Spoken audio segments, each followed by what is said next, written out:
ကျမရဲ့ခင်ပွန်းမှာထူးဆန်းတဲ့အကြိုက်တစ်ခုရှိတယ်။အဲ့ဒါကတော့လူရှိသူရှိမှသူ့ကိုခင်ပွန်းလို့ခေါ်ခွင့်မပြုတာပါ။အဲ့ဒီအစားသူ့ကိုအကိုလို့ပဲချိုချိုတာတာနဲ့ချွဲတဲ့အတန်လေးနဲ့ခေါ်ရပါတယ်။ကျမကအဲ့ဒီလိုခေါ်လိုက်တိုင်းသူကကျမရဲ့အကောင့်ထဲကိုယွမ်920လွှဲပေးပါတယ်။အစာပိုင်းမှာတော့ဒါဟာကျမတို့နှစ်ယောက်ကြားကချစ်စရာအခေါ်အဝေါ်လေးတစ်ခုလိုပဲထင်ခဲ့ပေမဲ့မေလအလုပ်သမားနေ့အားလည်းရဲ့ပထမဆုံးနေ့မှာကျမရဲ့အကောင့်ထဲကိုရုတ်တရက်ယွမ်52တန်းဝင်လာခဲ့ပါတယ်။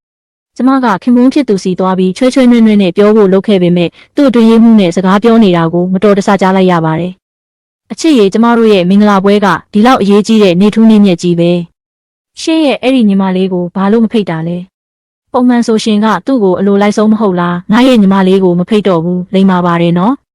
်ငါရဲ့အဲ့ဒီညီမကပတ်စံအရမ်းမှတ်တာနေနဲ့ငါအကြောင်းကိုသာသူသိသွားရင်အမြဲတမ်းပတ်စံတောင်းပြီးလာနောက်ရှက်နေမှာဆိုလို့ပါ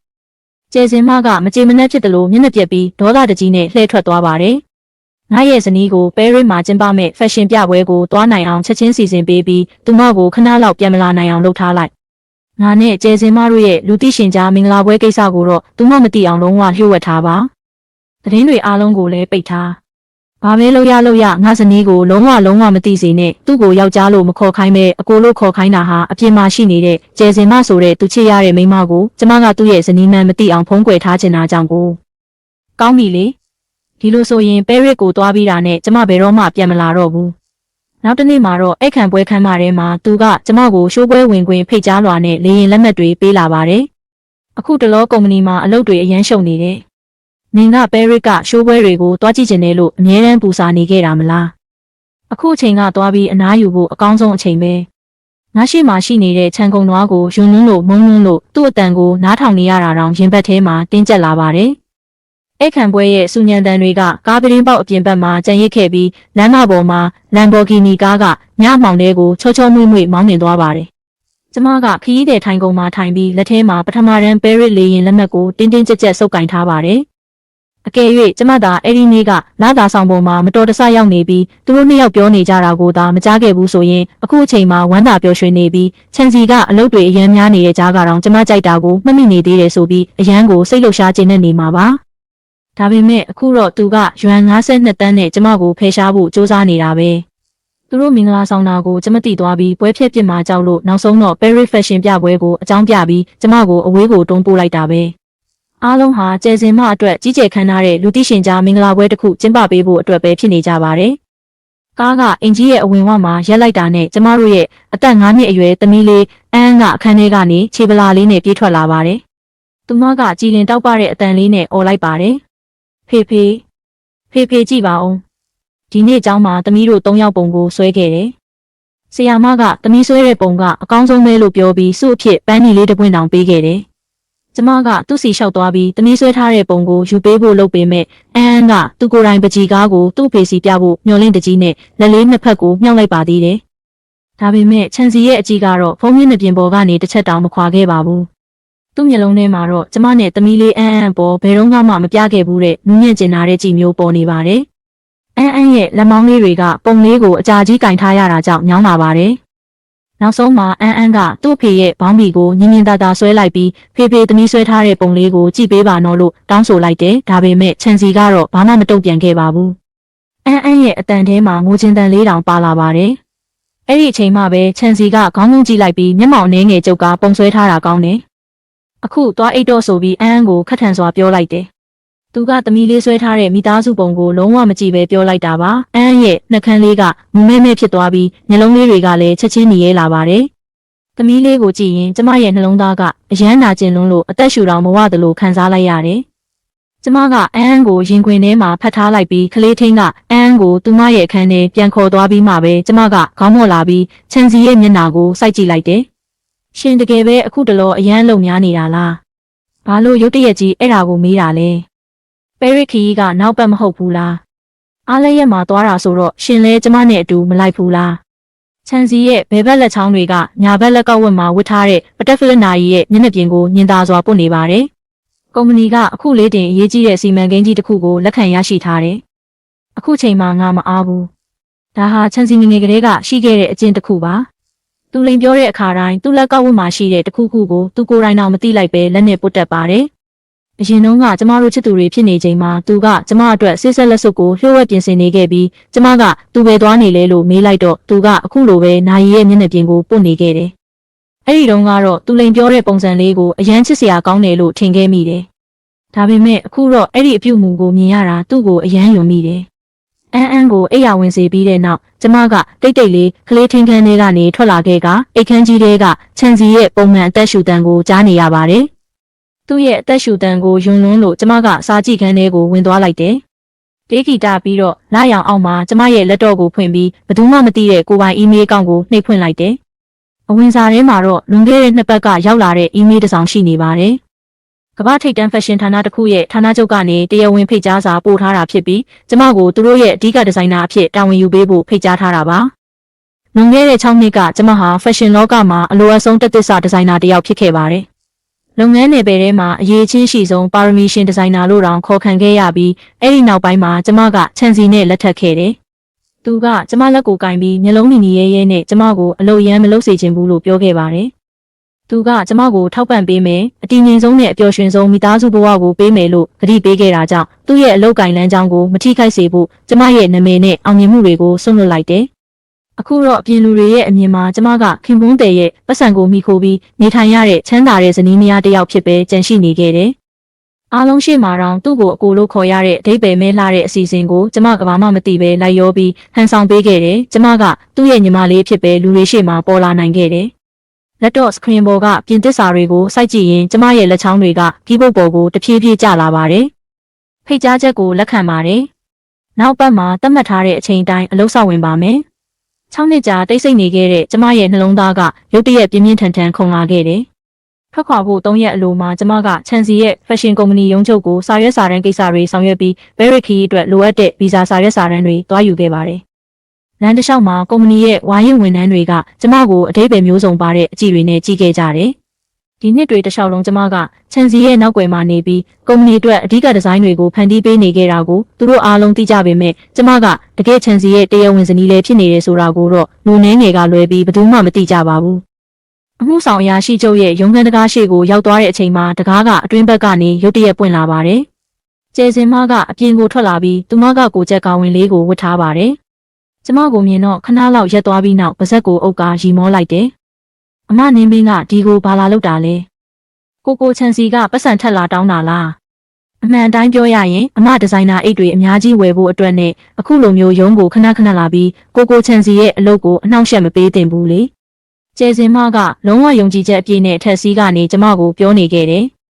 ဘာကြောင့်လဲဆိုတော့ချန်စီကကျမဟာမိသားစုဘက်ကထောက်ပံ့ပေးထားတဲ့ချမ်းသာကြွယ်ဝမှုတွေကိုအမြဲတမ်းမကျေနပ်နိုင်တဲ့ညီမတစ်ယောက်ဖြစ်ပြီးသူ့ရဲ့ချမ်းသာကြွယ်ဝမှုကိုမိခိုပြီးနေထိုင်နေသူဆိုပြီးကျဲစင်မကိုပြောထားတာကြောင့်သူမကတကယ်အိမ်ရှင်မကြီးတစ်ယောက်လိုဟန်ဆောင်ပြီးအထက်စီးဆန်ဆန်ပြုမှုနေတာပါ။ကျမကသူမရဲ့လေပင်ဘေးကိုအေးဆက်စွာစိုက်ကြည့်လိုက်တယ်။ချန်စီပေးခဲ့တဲ့မာကင်ယာကြီးကတောက်နေပြီးအလွန်ထင်ရှားနေပါတယ်။မင်းညကချန်စီကရုံးမှာအချိန်ပိုအလုပ်ဆင်းရမယ်လို့ပြောပြီးတညလုံးအိမ်ကိုပြန်မလာခဲ့ပါဘူး။နင်းပင်ဖယ်ဆန်းပါဒေါသမထွက်ပါနဲ့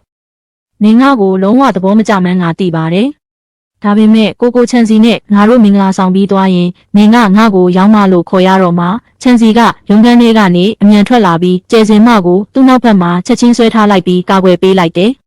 သူကအပေါ်အင်ဂျီတောင်မဝစ်ထားပဲအဖြူရောင်ရှက်အင်ဂျီရဲ့ရင်ဘတ်နားမှာကျဲသီး3လုံးဖြုတ်ထားပါတယ်နှက်ခမ်းကြီးအရောင်အနှဲငယ်ဆုံးထင်းနေတဲ့အရာတောင်ရှိနေပါတယ်ချန်စီကကျမကိုမျက်မှောင်ကျုပ်ပြီးကြည့်လိုက်တယ်နင်းပင်းနင်ကအခုဘာပြဿနာထပ်ရှာနေတာလဲကျမပဲရစ်ခီအတွက်စာရွက်စာတမ်းတွေလာယူတာချန်စီရဲ့အမူအရာကနောက်ဆုံးမှာအနှဲငယ်ပြုတ်ပြောင်းသွားတယ်စာရွက်စာတမ်းတွေကစပွဲပေါ်မှာရှိတယ်ဝင်ယူလိုက်ကျမကသူတို့နှစ်ယောက်ကြားကနေဖြတ်သွားပြီးရုံးခန်းထဲကိုဝင်လိုက်ပါတယ်စာရွက်စာတမ်းတွေယူပြီးပြန်ထွက်တော့မယ့်အချိန်မှာကျမရဲ့အကြည့်ကမတော်တဆစာရွက်စာတမ်းတစ်ခုရဲ့အစွန်းဘက်ကိုရောက်သွားခဲ့တယ်အောက်ကနေဓာတ်ပုံရဲ့အစွန်းလေးထွက်နေပါတယ်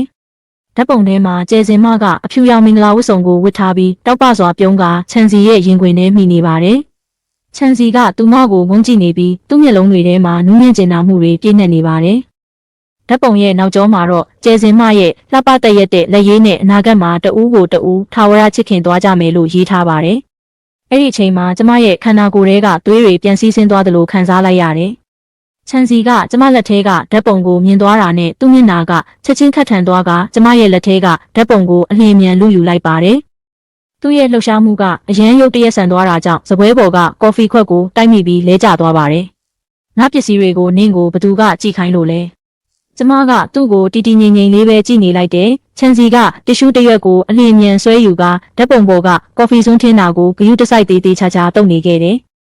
ကျမကတော့ရုံခန်းထဲကနေချက်ချင်းလှည့်ထွက်လာခဲ့ပြီးနောက်ကိုတစ်ချက်တောင်ပြန်လှည့်မကြည့်ခဲ့ပါဘူး။ဘာလို့လဲဆိုတော့လှည့်ကြည့်လိုက်ရင်ကျမရဲ့မျက်ရည်တွေကိုထိန်းထားနိုင်တော့မှာမဟုတ်လို့ပါ။အဲဒီညမှာကျမကချန်စီအကြိုက်ဆုံးဟင်းဖြစ်တဲ့ချိုချင်ဝက်နံရိုးကြော်ကိုချက်ပေးခဲ့ပါတယ်။အန်းကလည်းသူမရဲ့ထိုင်ကုန်ပေါ်မှာထိုင်ပြီးကျမကိုအံ့ဩစွာကြည့်နေခဲ့တယ်။မေမေဒီနေ့အရန်ပျော်နေတာပဲ။ကျမကအန်းရဲ့သပင်လေးကိုဖွတ်ဖွတ်လေးတက်လိုက်ပြီးဘာမှပြန်မပြောခဲ့ပါဘူး။ဘာလို့လဲဆိုတော့ဒါဟာကျမတို့မိသားစု3ယောက်အတူတူစားရမယ့်နောက်ဆုံးညစာဖြစ်နေလို့ပါ။ဒါပေမဲ့အဲ့ဒီညမှာတော့ပုံမှန်နဲ့မတူတာတစ်ခုဖြစ်ခဲ့တယ်။ချန်စီကတကယ်ပဲအချိန်မီအိမ်ပြန်လာခဲ့ပြီးကျမချက်ခဲ့တဲ့စပွဲပေါ်ကအစားအစာတွေကိုတောင်ချီးကျူးခဲ့တယ်။နန်ရိုးကတကယ်ရတာရှိတာပဲ။ပင်ပန်းပန်းချက်ပေးလို့ကျေးဇူးတင်ပါတယ်။ကျမကခေါင်းငုံပြီးကိုယ့်ပကံထဲကိုကြည့်နေခဲ့ကစကားတခွန်းမှပြန်မပြောခဲ့ဘူး။ညစာစားပြီးတဲ့နောက်ချန်စီကဖုန်းပြောဖို့လာတာဆောင်ဘက်ကိုထွက်သွားပါတယ်။အန်းကအိတ်ခမ်းရဲ့မှန်ပတင်းပေါက်နောက်ကနေခေါင်းလေးထွက်ပြီးအပြင်ကိုကြည့်နေကသမီးလေးကကျမရဲ့အင်ဂျီစာကိုဆွဲပြီးမေးကြည့်ပါဦး။ခုနကဖေဖေသမီးကိုပြုံးပြလိုက်တယ်ဆိုပြီးအရန်ပျော်ရွှင်စွာပြောပြနေခဲ့တယ်။ချန်စီကအိမ်မှာအဲ့ဒီလိုပြုံးခဲ့တာအရန်ကြာပြီဖြစ်လို့အဲ့ဒီပြုံးကိုမြင်ရတာတကယ်ကိုရှားပါလှပါတယ်။ကျမကမှန်တကားနောက်ကိုရှောက်သွားပြီးတကားကြားကကျင်းမြောင်းတဲ့အပေါက်လေးကနေသူ့အတန်ကိုနားထောင်လိုက်တော့လေထဲကနေသူ့အတန်ကကျမနားထဲကိုကြီးလင်းပြတ်သားစွာဝင်လာပါတယ်။မင်္ဂလာဝတ်ဆောင်အရွယ်အစားကိုပြင်ပေးဖို့လူတစ်ယောက်ကိုငါစီစဉ်ပြီးမနှက်ဖြန်ဆိုင်ကိုသွားပြီးဝစ်ကြည့်လိုက်။ချန်စီကခတ်တိုးတိုးရီလိုက်တယ်။ဒါပေါ့တေချာပေါက်ဈေးကြီးဆုံးကိုရွေးရမှာပေါ့။နင်ကငါရဲ့တူရဲသောဇနီးဖြစ်လာမဲ့သူပဲ။နင်အတွက်ဆိုရင်အကောင်းဆုံးဆိုတဲ့အရာတွေကိုပဲငါပေးချင်တယ်။အဲ့ဒီစကားကိုနားနဲ့ကိုယ်တိုင်ကြားလိုက်ရတော့ကျမရဲ့နှလုံးသားကဆူဆူရှာရှာနာကျင်သွားပါတယ်။နာကျင်လွန်းလို့ရှိသမျှအယိုးတွေတောင်ကျိုးသွားသလိုပါပဲ။ကျမကမိဖို့ကြောင့်တည်းကရေပိုက်ကောင်းကိုအဆုံးထိဖွင့်လိုက်ပြီးအရှိန်ပြင်းပြင်းနဲ့စီးကျလာတဲ့ရေရဲ့အတန်ကကျမလုံးဝမထိန်ချုပ်နိုင်တော့ပဲငိုချလိုက်တဲ့ငိုတန်တွေကိုဖုံးလွှမ်းသွားပါတယ်။အန်းကကျမစီပြေးလာပြီးခြေဖျားထောက်ကသူမရဲ့နူးညံ့တဲ့လက်သေးသေးလေးတွေနဲ့ကျမရဲ့ကြောကိုပုတ်ပေးပြီးနှစ်သိမ့်ပေးခဲ့တယ်။မေမေမငိုပါနဲ့။အန်းကမေမေကိုကာကွယ်ပေးမယ်နော်။ကျမဒူးထောက်ထိုင်ချလိုက်ပြီးကျမရဲ့တူရဲသောအဖိုးတန်ရတနာလေးကိုတင်းတင်းကြပ်ကြပ်ဖတ်ထားလိုက်တယ်။ကျမရဲ့မျက်ရည်တွေကနောက်ဆုံးမှာတော့မိုးတဲကြီးမဲကြီးရွာချသလိုအဆက်မပြတ်စီးကျလာပါတော့တယ်။အဲ့ဒီညအိပ်ယာဝင်တဲ့အခါချန်စီကအလျင်အမြန်အိပ်ပျော်သွားပါတယ်။ကျမကတော့တကောင်ရန်အထိမအိပ်နိုင်ပဲနိုးနေခဲ့တယ်။သူ့ရဲ့အလေးကျင့်တိုင်းချန်စီကခန္ဓာကိုယ်ကိုကျမဖက်လှည့်လာပြီးသူ့လက်နဲ့ကျမရဲ့ခါကိုပွေးဖက်ကသူ့ရဲ့ရင်ခွင်ထဲဆွဲသွင်းပြီးကျမရဲ့လေပင်ကိုနမ်းလိုက်ပါတယ်။ဒါဟာကျမတို့လက်ထက်ခါစားအချိန်ကလေးကသူလှုပ်လာခဲ့တဲ့အရာဖြစ်ပြီးညတိုင်းမပြတ်မကွက်လှုပ်လေးရှိတဲ့အလေးချင်းတစ်ခုလိုဖြစ်လာခဲ့တယ်။ဒါပေမဲ့ကျယ်စင်မပေါ်လာပြီးနောက်ပိုင်းမှာတော့သူအိမ်ပြန်လာတာတဖြည်းဖြည်းနည်းလာခဲ့ပြီးဒီလိုအမူအရာမျိုးကိုကျမမခံစားရတာတစ်နှစ်နီးပါးရှိနေပါပြီ။ဒါပေမဲ့အခုအချိန်မှာတော့ကျမတကူလုံးတောင့်တင်းသွားပြီးကျမရင်ထဲမှာအေးဆက်တဲ့အေးတက်တစ်ခုဖြတ်တန်းသွားသလိုပဲခံစားလိုက်ရပါတယ်။ကျမကသူ့လက်ချောင်းတွေကိုတစ်ချောင်းချင်းစီဖြုတ်ချလိုက်ပြီးတော့အိယာကနေထပြီးတယောက်တည်းဆိုဖာပေါ်မှာထိုင်ကမိုးလင်းတဲ့အထိနေခဲ့ပါတယ်။နောက်တစ်နေ့မှာ fashion company အတွက်အမှုဆောင်အစည်းအဝေးတစ်ခုရှိပါတယ်။ဒီကြီးစား fashion ပြပွဲမှာကျမကအဓိကဒီဇိုင်နာအဖြစ်တာဝန်ယူရမှာဖြစ်ပြီးကိုကူခီးစဉ်တစ်ခုလုံးအတွက်ဝတ်စုံဒီဇိုင်းစုစည်းမှုတစ်ခုကိုဖန်တီးထားခဲ့ပါတယ်။အစည်းအဝေးခန်းထဲမှာအမှုဆောင်တွေနဲ့အဓိကဒီဇိုင်နာတွေအားလုံးကအဲ့ဒီနေရာမှာရောက်နေကြပါပြီ။ချန်စီကစပွဲရဲ့ထိပ်ဆုံးမှာထိုင်နေပြီးကျယ်စင်မကသူ့ဘေးမှာထိုင်ကချန်စီရဲ့ဇနီးတစ်ယောက်လိုအပြည့်အဝဟန်ဆောင်နေပါတယ်။အစည်းအဝေးစပြီးမကြခင်မှာပဲချန်စီကလာမယ့်လအတွက်နှစ်ပတ်လည်ဖက်ရှင်ပြပွဲနဲ့ပတ်သက်ပြီးအံ့အားသင့်စရာသတင်းတစ်ခုကိုကြေညာလိုက်တယ်။နောက်ဆုံးပြသမယ့်ဝတ်စုံစီးရီးရဲ့အဓိကဒီဇိုင်းနဲ့ဦးဆောင်ရမယ့်တာဝန်ကိုကျယ်စင်မစီအားလုံးအနံလိုက်မယ်လို့ပြောလိုက်တယ်။သူ့ရဲ့စကားဆုံးတာနဲ့လူတိုင်းရဲ့အကြည့်တွေကချက်ချင်းကျမစီရောက်လာပါတယ်။သွေးနှင်းစီလို့အမည်ပေးထားတဲ့အဲ့ဒီဝတ်စုံစီးရီးဟာကျမ3နှစ်ကြာအောင်အေးအေးပြက်ခံပြီးအချိန်ကုန်ခံဖန်တီးထားတဲ့အရာဖြစ်ပြီးကိုယ်တိုင်လက်နဲ့အကြိမ်ကြိမ်ပြုပြင်မူးမှန်ထားခဲ့မှန်လူတိုင်းသိကြပါတယ်။အဲ့ဒီဒီဇိုင်းကိုကျမတို့2ယောက်ရဲ့9နှစ်မြောက်မင်္ဂလာနှစ်ပတ်လည်နေ့အတွက်အမှတ်တရအဖြစ်တလောကလုံးကိုပြသဖို့ရည်ရွယ်ထားခဲ့တာပါ။ကျမကထားရက်လိုက်ပြီးချန်စီကိုတက်တက်ကြည့်လိုက်တယ်။ဘာကြောင့်လဲ။ကျယ်စင်မကအသက်ပုံငယ်တယ်။ပြီးတော့သူမရဲ့အယူအဆနဲ့အတွေးခေါ်တွေကလက်ရှိဈေးကွက်နဲ့ပိုကိုက်နေတယ်။နင်းရဲ့ဒီဇိုင်းတွေကနည်းနည်းလေးလံလွန်းတယ်။ဒါအပြင်နင်းအတွက်ဒီလိုကုန်သတင်းနဲ့နာမည်ကြီးမှုမျိုးကမလိုအပ်တော့ဘူးလေ ပတ်စံယူပြီးပဲရစ်ကိုသွားပြီးစိတ်အပန်းသွားဖြေလိုက်စိတ်မပူပါနဲ့မနှင်းပင်ကိုချန်စီကကျမမှာထူးခြားတဲ့အရေးချင်းရှိတာကိုမြင်ပြီးဒီဝတ်စုံစည်းကိုကျမစီယုံကြည်စိတ်ချစွာအပ်လိုက်တာပါကျမတေချာပေါက်အဲ့ဒါကိုအောင်မြင်တောက်ပအောင်လုပ်ပြမယ်အမရဲ့စူးစမ်းအားထုတ်မှုတွေအလားအသမဖြစ်အောင်လဲကျမတေချာပေါက်လုပ်ပေးမယ်ကောင်းပြီဒီဆုံးဖြတ်ချက်အတွက်နောက်မှနောင်တမရနဲ့အစည်းအဝေးပြီးသွားတဲ့နောက်ကျမကတန့်စင်ခန်းထဲကိုသွားပြီးမျက်နှာပေါ်ကိုရေအေးနဲ့ပတ်လိုက်တယ်အဲ့ဒီအချိန်မှာတကားပွင့်လာပြီးကျဲစင်မကအထဲကိုဝင်လာပါတယ်သူမကကျမစီလျှောက်လာပြီးအကန့်အသတ်နဲ့ထုတ်ထားတဲ့နှုတ်ခမ်းညီကိုထုတ်ကာမိတ်ကပ်ပြန်ပြင်နေပါတယ်နင်းပင်အမှန်အတိုင်းပြောရရင်နင့်ကိုငါတော်တော်သနာတယ်ကိုချန်စည်းကနင့်ကိုတကယ်ပဲညီမလေးတယောက်လိုသဘောထားတယ်လို့ထင်နေတာလားသူကနင့်ကိုဟိုးအရင်ကတည်းကစိတ်ကုန်နေပြီးသားနင်ကနေတိုင်းပတ်စံတောင်းဖို့ပဲတည်တယ်တစ်ဆက်လေးမှစိတ်ဝင်စားစရာမကောင်းဘူးယောက်ျားတွေကပြင်းစရာကောင်းပြီးအသက်ကြီးလာတဲ့မိန်းမမျိုးကိုမကြိုက်ကြဘူးကျဲစင်မကတမင်တကာအင်ဂျီရင်ဘက်အပေါ်ပိုင်းကိုပြပြီးသူမဘလောက်တောင်ငယ်ရွယ်နှုတ်ပြိုချောင်းနဲ့ရင်ဘက်နားကချန်စီပေးခဲ့တဲ့မာကင်ယာကြီးကိုကြွားပြနေခဲ့တယ်ငါနင်းကိုတော့ဖုံးကွယ်မထားခြင်းဘူးလာမယ့်အပတ်မှာကိုချန်စီနဲ့ငါတို့ရဲ့မင်္ဂလာပွဲကိုဒီမျိုးရဲ့အကောင်းဆုံးဟိုတယ်မှာလူသိရှင်ကြားကျင်းပကြမှာလေကြောင်းကနေအထူးမှာယူထားတဲ့နှင်းစီဖြူပေါင်း1999ပွင့်တဲ့မင်္ဂလာပွဲကိုခန်းခန်းနားနားကျင်းပကြမှာအဲ့ဒီအချိန်ကျရင်နင်ကပဲရစ်မှာရှိနေမှာပေါ့ငါရဲ့လက်ထပ်ပွဲကိုတေချာစောင့်ကြည့်ထားပြီးကိုချန်ရဲ့တရားဝင်ဇနီးဖြစ်လာမှာကိုကြည့်နေလိုက်ဂုဏ်ယူပါတယ်အဲ့ဒီဂုဏ်ယူပါတယ်ဆိုတဲ့စကားဟာကျမဖက်ကကျဲစင်မအတွက်ကြိုတင်ပြင်ဆင်ထားခဲ့တဲ့စကားပါပဲကျမပြောချင်နေတဲ့ရက်ဆက်တဲ့စကားလုံးတွေအားလုံးကကျမရဲ့လေချောင်းထဲမှာပဲတစ်ဆို့နေခဲ့ကကျမကတန့်စင်ခန်းထဲကနေထွက်လာခဲ့ပါတယ်ကျဲစင်မလုံးဝမသိခဲ့တာကတွင်းနှင်းစီဝတ်စုံစီရီရဲ့ဒီဇိုင်းမူချမ်းတွေဟာ80%ထိပဲပြီးစီးသေးတယ်ဆိုတာပါပဲအဓိကချုပ်လုပ်နည်းတွေနဲ့အချက်လက်တွေကတော့ကျမရဲ့ခေါင်းထဲမှာပဲရှိနေပါတယ်အကြီးစားဖက်ရှင်ပြပွဲစတင်တဲ့အချိန်ကျရင်သူတို့အားလုံးမျက်ရည်မျက်ခွက်တွေနဲ့တေချာပေါက်ငိုယူကြပါလိမ့်မယ်အိမ်ပြန်ရောက်တဲ့နောက်ကျမကခရီးဆောင်အိတ်ထဲကိုအထုပ်ပိုးတွေစတင်ထုတ်ပိုးပါတယ်တကယ်တော့ထုတ်ပိုးစရာတိတ်မရှိပါဘူးဒီနေရာမှာရှိတဲ့ပစ္စည်းတိုင်းကလိမ်ညာမှုတွေနဲ့ဟန်ဆောင်မှုတွေရဲ့အနှံဆိုးတွေဆုံးထင်းနေတာကြောင့်ကျမလုံးဝတည်မသွားချင်ပါဘူးဒါကြောင့်ကျမရဲ့ဒီဇိုင်းမူချမ်းတွေနဲ့အန်ရဲ့အဝတ်စားလေးတချို့ကိုပဲယူခဲ့ပါတယ်ချန်စီကအလုပ်ကနေအိမ်ပြန်ရောက်လာတဲ့အချိန်ခရီးဆောင်အိတ်တွေကိုမြင်ပြီးမျက်မှောင်ကျုပ်လိုက်ကဘာလို့ဒီလောက်အများကြီးထုတ်ပိုးနေတာလဲလို့မေးခဲ့တယ်ကျမကစိတ်အပန်းဖြေတဲ့အထိသွားနေမှာဆိုပြီးအေးဆက်စွာပြန်ဖြေလိုက်တယ်ပဲရစ်ကိုထွက်ခွာမဲ့မနက်မှာနေအောင်ကပုံမှန်နေ့ထက်ပိုပြီးလှပနေပါတယ်ကျမကအန်ရဲ့လက်ကိုကင်ထားရင်းအင်ဂျီဝတ်နေတဲ့ချန်စီကိုကြည့်နေခဲ့ကသူ့ကိုနောက်ဆုံးအကြိမ်ဖြစ်အခွင့်အရေးပေးဖို့ဆုံးဖြတ်လိုက်တယ်ချန်စီအကယ်၍ကျမပဲရစ်ကိုမသွားကျင်တော့ဘူးဆိုရင်ရှင်ဘယ်လိုလုပ်မှလဲလို့မေးလိုက်တယ်သူကလက်စည်းကိုချီနေတဲ့လက်တွေချက်ချင်းရက်သွားပါတယ်အကယ်၍ကျမပဲရစ်ကိုမသွားတော့ရင်ရှင်ကျမနဲ့အတူရှိနေမှာလားဘေးမှာရှိနေပေးနိုင်မလားချန်စီရဲ့မျက်လုံးထဲမှာထိတ်လန့်မှုနဲ့စိတ်နှောင့်ယှက်ဖြစ်မှုတွေတစ်ချက်ဖြတ်တန်းသွားပါတယ်နင်းပါလို့ဒီလောက်ကလေးဆန်ပြီးဘာကိုစိတ်ကောက်နေပြန်ပြီလဲလေရင်လက်နက်နဲ့ဟိုတယ်ကိုလည်းလောက်ဝက်လောက်ကလေးကကြိုတင်ဘုတ်ကင်လုပ်ထားပြီးစိတ်ထင်တိုင်းမလုပ်နဲ့သွားရအောင်ငါနင်းတို့နှစ်ယောက်ကိုလေစိတ်အထိလိုက်ပို့ပေးမယ်အဲ့ဒါလဲကောင်းပါတယ်လမ်းတစ်လျှောက်လုံးကားတွေကတိတ်ဆိတ်မှုဟာအသက်ရှူမရလောက်အောင်ဖိစီးနေပါတယ်လေစိတ်ကိုရောက်သွားကြတဲ့အခါအန်ကသူ့အဖေစီကိုပြေးသွားပြီးဖေးတကယ်ပဲသမီးတို့နဲ့အတူမလိုက်ဘူးလားလို့မေးလိုက်တယ်ချန်စီကတော့အရင်လိုပဲအေးဆက်စွာနဲ့အန်ကိုဝင်တော့လိမ်မာနေနော်လို့ပဲပြောလိုက်တယ်ဖေဒီအလုပ်များတဲ့ကာလပြီးသွားတာနဲ့သမီးတို့စီလာခေါ်မယ်နော်ဟိုရောက်ရင်မိမိစကားကိုနားထောင်ရမယ်လေရင်စင်းတာနဲ့ဖေစီစားဖို့နော်ဘန်ကတ်ထဲကပတ်စံကိုလည်းသမီးတို့လိုချင်တဲ့လောက်ကြိုက်တဲ့လောက်သုံးလို့ရတယ်ကျမက9နှစ်ကြာချစ်ခဲ့ရတဲ့ချန်စီရဲ့မျက်နှာကိုစိုက်ကြည့်နေခဲ့တယ်ကျမကိုအယမ်းနာကျင်စေခဲ့တဲ့အဲ့ဒီမျက်နှာကိုပေါ့ချန်စီနှုတ်ဆက်ခဲ့ပါတယ်ဒီဘဝမှာကျမတို့နှစ်ယောက်ဘယ်တော့မှပြန်မတွေ့ကြပါစေနဲ့လို့ဆုတောင်းတယ်အမြင့်ပေတောင်းချီပေါ်မှာ73နာရီကြာလေရင်စီးလာပြီးနောက်လေစီးကြောင်းတွေကြောင့်လေရင်ကအဆက်မပြတ်လှုပ်ခါနေခဲ့ပါတယ်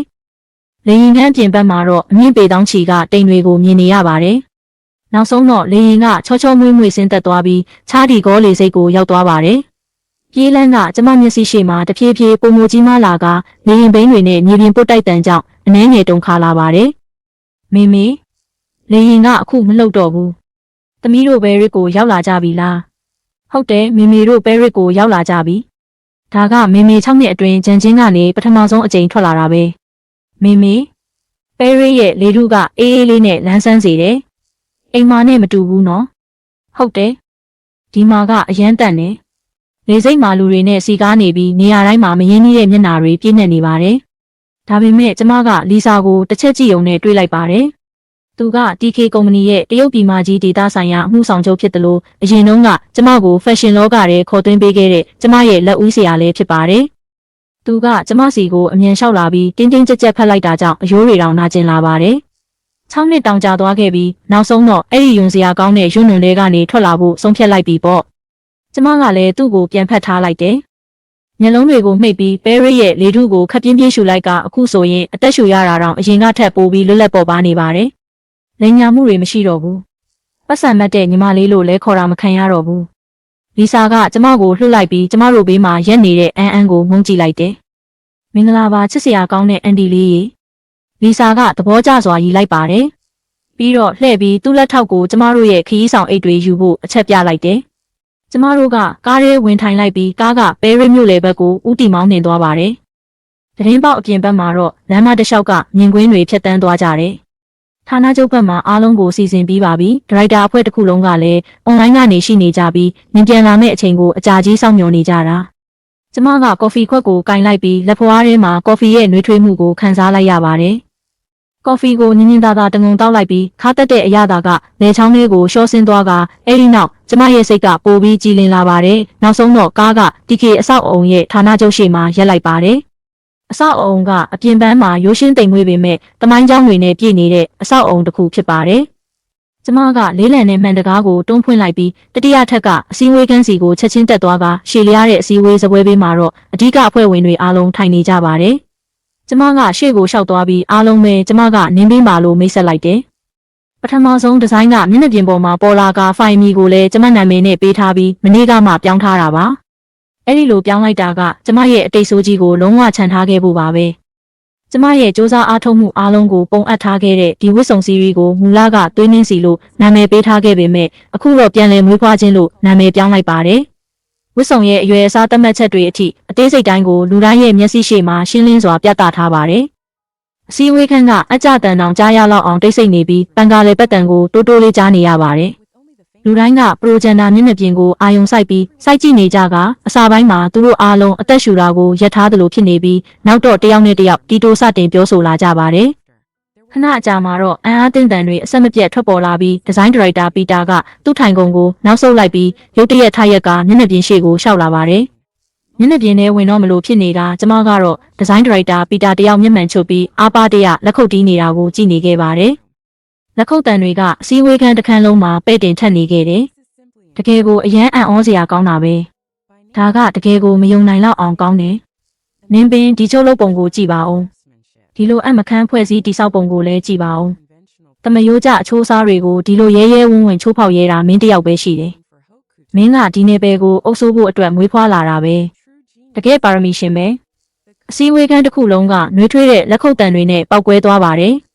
အဲ့ဒီလက်ခုပ်တန်တွေထဲမှာဟန်ဆောင်မြောက်ပေးမှုတွေမရှိပါဘူး။စစ်မှန်တဲ့အတိအမှတ်ပြုမှုတွေပဲရှိပါတယ်။လီဆာကဘေးမှာရက်နေပြီးကော်ဖီခွက်ကိုမြှောက်ကကျမကိုဂုဏ်ပြုသလိုပြလိုက်ပါတယ်။ပီတာကလှည့်ကြည့်လိုက်ကငါတို့တွေထပ်ပြီးဆွေးနွေးစရာမလိုတော့ဘူး။လာမယ့်လ Berry Fashion Show ပွဲကြီးမှာနင်းပင်းရဲ့လက်ရာကိုကျွန်တော်တို့ရဲ့နောက်ဆုံးအထူးပြသမှုအဖြစ်တင်ဆက်မယ်။အဖွဲ့ဝင်အားလုံးကလည်းသဘောတူကြပြီးတညီတညွတ်တဲ့အတည်ပြုလိုက်ကြပါတယ်။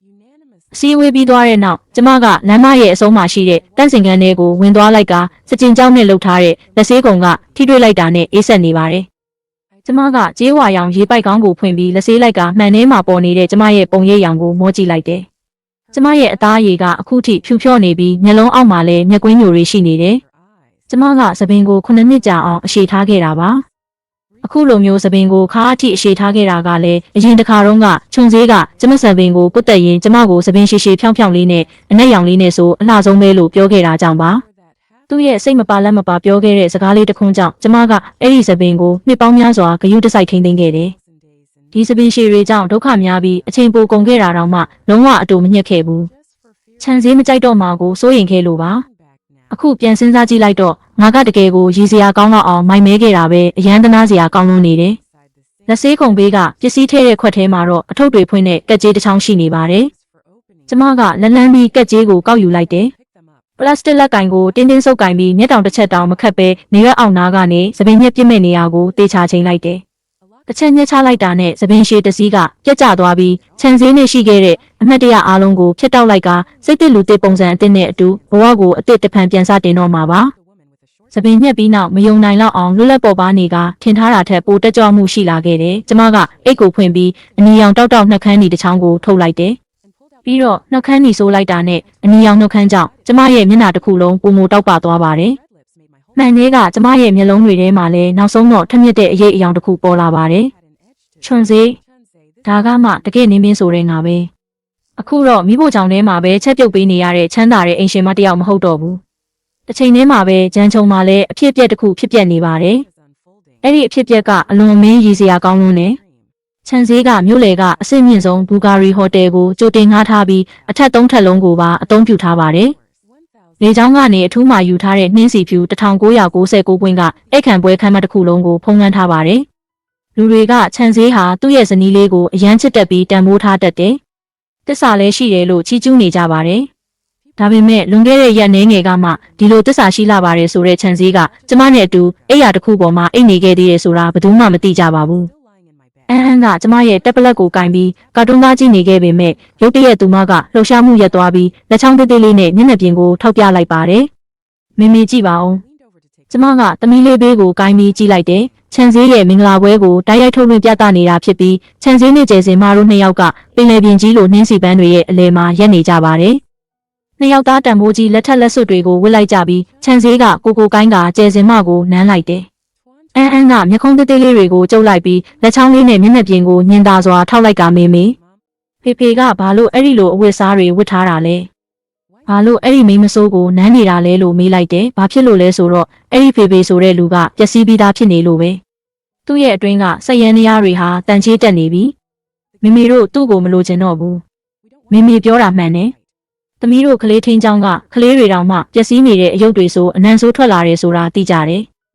အဲ့ဒါကြောင့်ချက်ချင်းအမိုက်ပုံးနဲ့ပြစ်လိုက်ရမှာနောက်ဆုံးတော့မင်္ဂလာပွဲပြီးဆုံးသွားပြီးကျယ်စင်မကတန်ဖိုးတန်းချီတန်နဲ့အော်ရာထူးမှယူထားတဲ့မင်္ဂလာဝတ်စုံကိုတောင်ချုပ်ဖို့အချိန်မရသေးပဲစကတ်ကိုမှယူပြီးအပေါ်တင်ကသူ့လက်ထောက်နဲ့အတူကုမ္ပဏီရုံးချုပ်စီချက်ချင်းပြေးသွားပါတယ်။ဒီနေ့တနေ့လုံးလူတိုင်းနဲ့မြောက်ပိတ်ခံထားရတာကြောင့်သူမရဲ့မာနနဲ့ကိုအထင်ကြီးမှုကအလွန်မင်းမြင့်တက်နေပါတယ်။ဒါကြောင့်ကုမ္ပဏီတစ်ခုလုံးရှေ့မှာသူမကချန်စေးရဲ့တရားဝင်ဇနီးမယားဖြစ်ကြောင်းသက်သေပြဖို့မစောင့်နိုင်တော့ပါဘူး။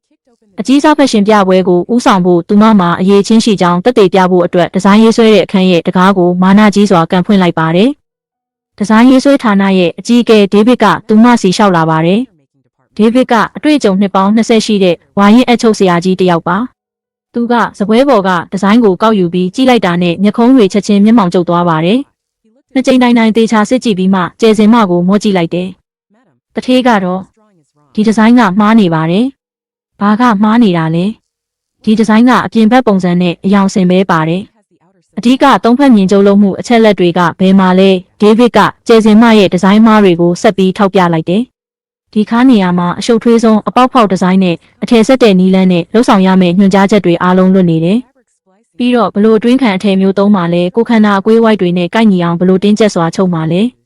ဒေးဗစ်စီကနေကျွမ်းကျင်မှုဆိုင်ရာဝေါ်ဟာရတွေအဆက်မပြတ်ထွက်လာပေမဲ့ကျယ်စင်မကဒေးဗစ်ပြောတာကိုတလုံးမှနားမလည်ပါဘူးအရင်တုန်းကဒီကုမ္ပဏီမှာသူမရဲ့နေ့စဉ်အလုပ်ကတောက်တုံမဲရအလုပ်တွေနဲ့ကော်ဖီဖြော်ပေးဖို့ပါပဲဘာမှမတိမတက်ပဲအစိမ့်မြင့်ပိုင်းကိုချက်ချင်းကင်တွယ်ခြင်းတဲ့သူကသုံးဖက်မြင်ကြုံလုံးမှုဆိုတာကဘာလဲဆိုတာကိုသူမဘယ်လိုသိနိုင်မှာလဲကျယ်စင်မရဲ့အမြင်မှာအဝတ်စားချုပ်တယ်ဆိုတာကပုံတန်အကျန်းချင်းတစ်ခုဆွဲပြီးအထည်စအနေငယ်ကိုအတူတူချုပ်ဆက်လိုက်ရုံပဲလို့ထင်နေတာပါဒါပေမဲ့သူမခုနလေးတင်ချန်စေးရဲ့ဇနီးမယားဆိုပြီးကြွေးကြော်ထားတဲ့သူအနေနဲ့မျက်နှာပြက်ခံလို့မရပါဘူး။ဒါကြောင့်အေးဆေးတည်ငြိမ်နေတယ်လို့ဟန်ဆောင်ပြီးခန္ဓာကိုယ်ကိုတောက်မတ်ထားကမျက်လုံးလန့်ပြီးဆရာကြီးပုံစံဖမ်းလိုက်ပါတယ်။ရှင်တို့ကအတွေ့အကြုံရှိတဲ့ကျွမ်းကျင်အဖွဲ့တွေမဟုတ်ဘူးလား။ဒီလိုအသေးအဖွဲ့လေးတွေအတွက်အချက်လက်တွေကိုကိုယ်တိုင်ဖြည့်လိုက်လို့မရဘူးလား။ကျယ်စင်မရဲ့စကားကြောင့်ဒေးဗစ်ကသူ့နားကိုယ်တောင်မယုံကြည်နိုင်အောင်ဖြစ်သွားကလက်ကိုမြှောက်ပြီးနားကိုယ်တောင်ကုပ်လိုက်ပါတယ်။ကိုယ်တိုင်ဖြည့်လိုက်ရုံပဲဟုတ်လား။တထေးကတော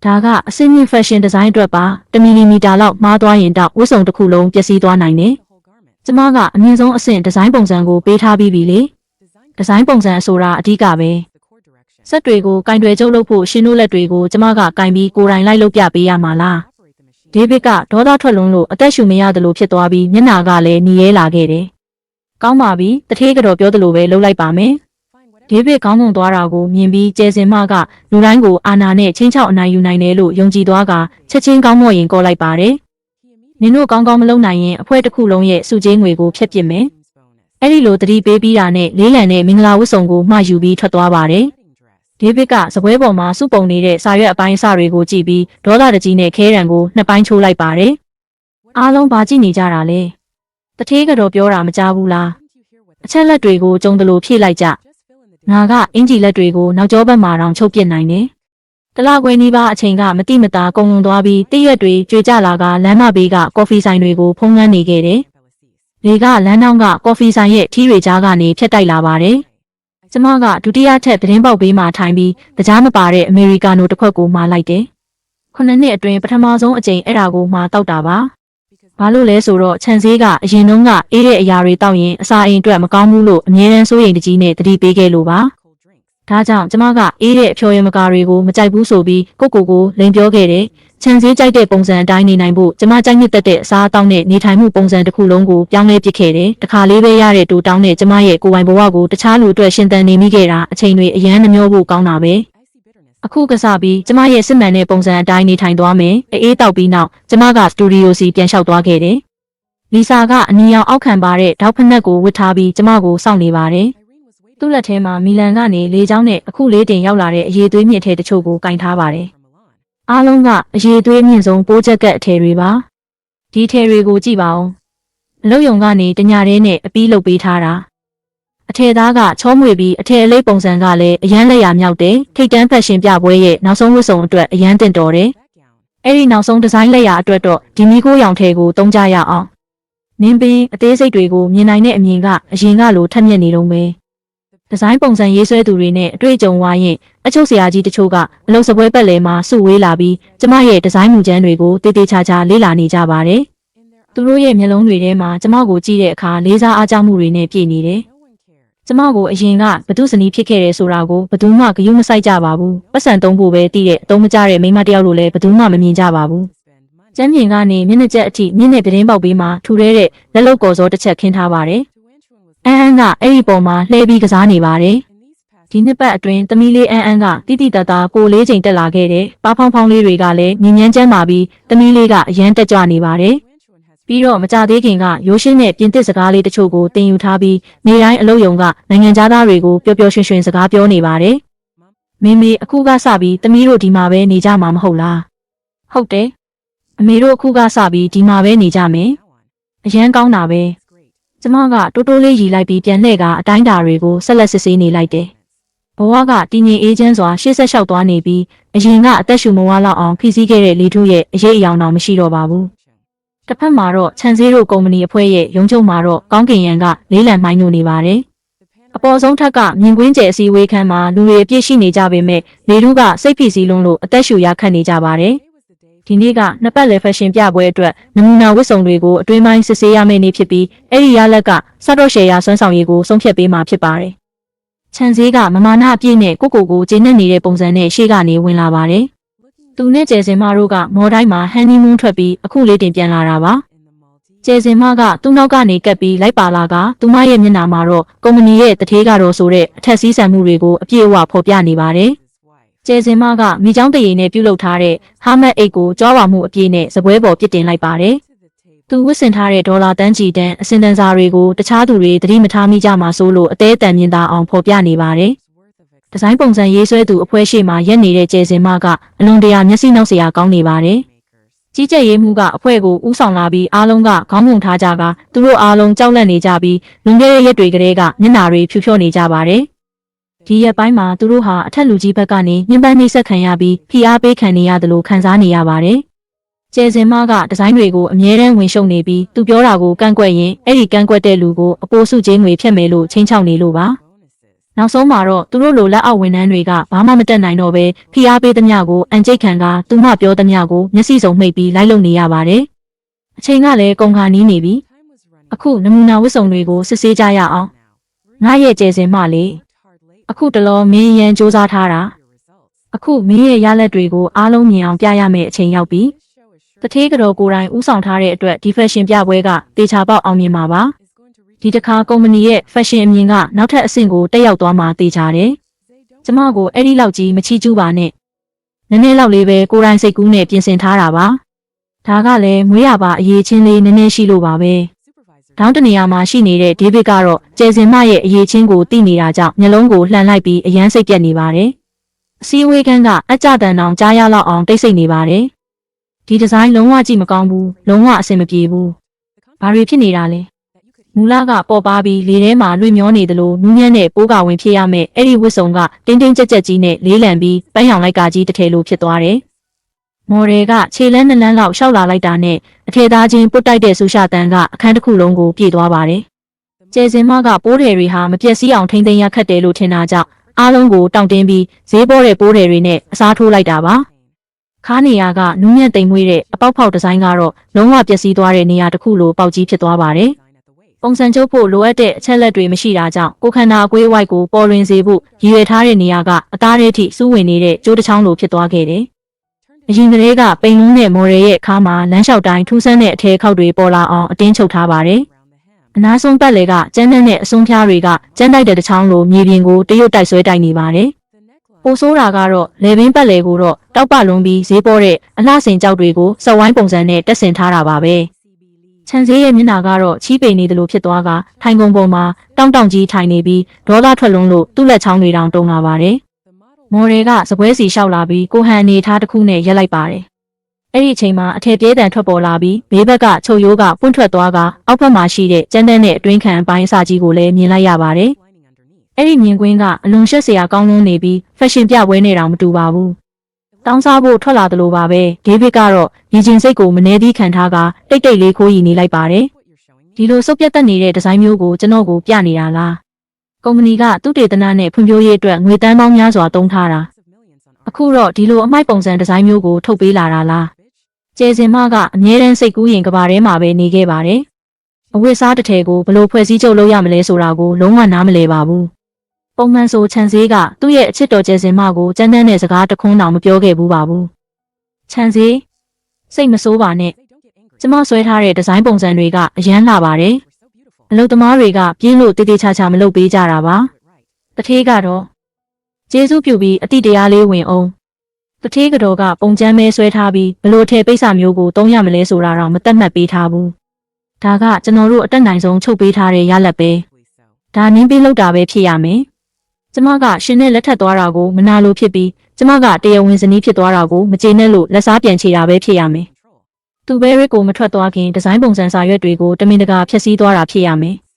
ဒီလိုအဓိပ္ပာယ်မရှိတဲ့စကားတွေကမွေးကင်းစကလေးတွေတောင်မယုံကြည်ကြပေမဲ့ခြံစည်းကတော့ကျယ်စင်မှပြောတာကိုယုံကြည်လိုက်ပါတယ်။ခြံစည်းရဲ့အမြင်မှာတော့နင်းပင်းဟာသူမရှိရင်အသက်မရှင်နိုင်တဲ့မိန်းမလိုပဲယုံကြည်နေခဲ့တာပါ။သူ့ဇနီးဟောင်းနင်းပင်းကသူ့ကိုလွယ်လွယ်ကူကူနဲ့လက်မလွတ်နိုင်ဘူးလို့အမြဲတမ်းယုံကြည်နေခဲ့တယ်။နင်းပင်းကအရင်ကတည်းကဒီလိုပဲငိုလိုက်စိတ်ဆိုးလိုက်အလိုမကျလို့အော်ဟစ်လိုက်နဲ့အမြဲတမ်းငါ့ရဲ့အာယုံစိုက်မှုရနိုင်ဖို့လုပ်တတ်တယ်။နင်းပင်းလိုချင်တာကကျွန်တော်ကသူ့ကိုပိုအာယုံစိုက်ပေးပြီးပတ်စံပေးဖို့ပဲ။ဟုတ်တယ်သူစိတ်ကောက်နေတာပဲဖြစ်ရမယ်။ကိုယ်နေရာကိုမသိတဲ့ဒီလိုမိန်းမမျိုးကိုမှတ်သားလောက်တဲ့သင်ခန်းစာပေးရမယ်။တစ်ချိန်တည်းမှာပဲပဲရစ်ကစတူဒီယိုထဲမှာတော့စိတ်အေးချမ်းစေတဲ့ပြင်သစ်သချင်းတန်တွေပြန့်နှံ့နေပါတယ်။ကျမရဲ့ဖုန်းကအလုပ်စပွဲပေါ်မှာရုတ်တရက်တုံခါလာကဖုန်းမျက်နှာပြင်ပေါ်မှာခြံဆိုတဲ့နာမည်ပေါ်လာပါတယ်။ကျမရဲ့ရင်ထဲမှာတော့ဘာစိတ်လှုပ်ရှားမှုတစုံတရာတော့မရှိပါဘူး။တထေးကျမဖုန်းဖြေပေးရမလား။ကျမကခေါင်းကိုညင်သာစွာခါပြလိုက်တယ်။ဖုန်းကိုကင်လိုက်တာနဲ့နင်းပေးမင်းပါလုပ်နေတာလေဒီဇိုင်းဝတ်စုံအတွက်အဓိကအချက်လက်တွေကိုမင်းတမင်တကာသိမ်းယူသွားတာလားဖက်ရှင်ပြပွဲကမကြခင်စတင်တော့မယ်အရန်အရေးကြီးတဲ့အချိန်ကိုရောက်နေပြီဆိုတာမင်းမသိဘူးလားလိုနေတဲ့ဖိုင်တွေကိုချက်ချင်းပို့လိုက်တထေးချံဘာဖြစ်တာလဲကျမစပွဲပေါ်မှာစာချန်ထားခဲ့တယ်လေဒီဇိုင်းရဲ့ပြီးစီးမှုက80%ပဲရှိသေးတယ်လို့တေချာရေးထားတယ်ရှင်ပြောတဲ့အလွန်ပါရမီရှိပါတယ်ဆိုတဲ့ဇနီးအစ်စ်ကအားလုံးကိုတာဝန်ယူမယ်လို့အတိပေးထားတာမဟုတ်ဘူးလားအခုသူဖန်တီးထားတဲ့အထည်စုပ်ကဝစ်လို့တော့မရမှာပဲဘာဖြစ်လို့အခုမှကျမကိုအကူအညီတောင်းနေတာလဲကျမအဲ့ဒီစကားတွေပို့ပြောပြီးနောက်ခြံစည်းကတခဏလောက်ရက်တန့်သွားပါတယ်ကျမကအခုလိုမျိုးအေးဆက်စွာပြန်တုံ့ပြန်လိမ့်မယ်လို့သူလုံးဝမမျှော်လင့်ထားတာကြောင့်ပဲအရင်တုန်းကကျမဟာခြံစည်းပြောသမျှကိုနာခံခဲ့ပြီးသူစိတ်ဆိုးမှဆိုးလို့ဘာတခွန်းမှပြန်မပြောခဲ့ပါဘူး နင်းပင်ဒါကကုမ္ပဏီရဲ့တိတ်ခါနဲ့တက်ဆိုင်တဲ့ကိစ္စကြီးပဲငါပြောတာကိုနာခံပြီးကျန်တဲ့ဖိုင်တွေကိုအခုချက်ချင်းမြန်ပို့လိုက်နင်ပြန်လာတဲ့အချိန်ကျရင်နင်ရမ်းလိုချင်နေခဲ့တဲ့ဒီဇိုင်နာအိတ်ကိုစိုင်မန်နေဂျာကိုကိုယ်တိုင်လာပို့ခိုင်းလိုက်မယ်ပြီးတော့ဘန်ကောက်ထဲကိုလည်း10 တန်းလွှဲပေးမယ်ငါဒီလိုလုပ်ပေးနေတာဆိုတော့နင်အခုတော့အရန်ပျော်နေပြီမလားအခုချိန်ထိငါကိုဘာရေးချင်းမှမရှိပဲယောက်ျားလှုပ်စာထိုင်စားနေတဲ့မိန်းမလို့ထင်နေတော့မဲလားရည်စရာကောင်းလိုက်တာခြံစီနင်နားလေးနေတာလားငါပြောနေတာကိုသဘောမပေါက်ဘူးလားနင်ရဲ့သုံးစားလို့မရတဲ့ဒီဇိုင်နာအိတ်တွေကိုနင်ပဲတေချာတင်ထားလိုက်နင်ရဲ့ကြက်မပြည့်တဲ့ကျဲစင်မအတွက်တော့ညံကောင်းစေတဲ့ဆေးလေးသွားဝယ်ပြီးတိုက်လိုက်နင်လုပ်ခဲ့တဲ့အရှုပ်ထုတ်တွေကိုနင်ကိုယ်တိုင်ပဲဖြည့်ရှင်းလိုက်အဲ့ဒီလိုပြောပြီးတာနဲ့ချက်ချင်းဖုံးချလိုက်ပြီးကျမကိုနောက်တစ်ခါဆက်သွယ်လို့မရအောင်ဘလော့ထားလိုက်ပါတယ်မိချက်ပါဝင်ချန်စည်းနဲ့ပတ်သက်တဲ့အဆက်အသွယ်အားလုံးကိုဘလော့ပစ်လိုက်တယ်အစည်းအဝေးခန်းထဲမှာတော့အားလုံးကနှုတ်ပိတ်နေကြပြီးအသက်ရှူဖို့တောင်းမရဲကြတော့ပါဘူးစပီကာကနေထွက်လာတဲ့အတန်ကအလွန်ရှင်းလင်းတွေကရုတ်တရက်ဖုံးချတန်ကစကြင်ကြောက်နေရန်တွေပေါ်မှာပဲ့တင်ထပ်သွားပါတယ်အရင်ကတိတ်တိတ်ဆိတ်ဆိတ်နဲ့အမြဲအလျှော့ပေးခဲ့တဲ့မန်းမသူမရှိရင်မနေနိုင်ဘူးလို့ထင်ထားခဲ့တဲ့အင်ရှင်မတယောက်ကတကယ်ပဲသူ့ဖုန်းကိုချလိုက်ပြီးဒီလောက်ပြင်းထန်တဲ့စကားတွေနဲ့သူ့ကိုဆဲဆိုလိုက်တာကိုခြံစည်းတယောက်လုံးဝမယုံကြည်နိုင်ပါဘူးကိုခြံစည်းနင်းပင်တယောက်ဘလောက်တောင်မမာနတက်နေလဲကြည့်ပါအောင်ကျမတို့ကိုတမင်တကာလူကြီးစရာဖြစ်အောင်လုပ်နေတာပဲခြံစည်းကသူ့မဘက်ကိုလှည့်ကြည့်ပြီးစူးစူးရှာရှာစိုက်ကြည့်လိုက်ကသူ့မျက်လုံးတွေထဲမှာယွန်ရှာမှုနဲ့စိတ်နှောက်ယှက်ဖြစ်မှုတွေပြည့်နေပါတယ်အဲ့ဒါကြောင့်ကျဲစင်မကကြောက်လန့်သွားပြီးဆက်ပြောမဲ့စကားကိုရက်တန့်လိုက်ပြီးကြံတဲ့စကားတွေကိုမျိုးချလိုက်ရပါတယ်ခြံစည်းရဲ့နှလုံးထဲကိုအရင်ကတခါမှမခံစားဘူးတဲ့ထိတ်လန့်မှုတစ်ခုရုတ်တရက်ဝင်ရောက်သွားခဲ့တယ်ဆောင်းတွင်းလယ်မှာရေခဲရေအပြည့်တပုံးနဲ့လောင်းချခံလိုက်ရတယ်လို့ပါပ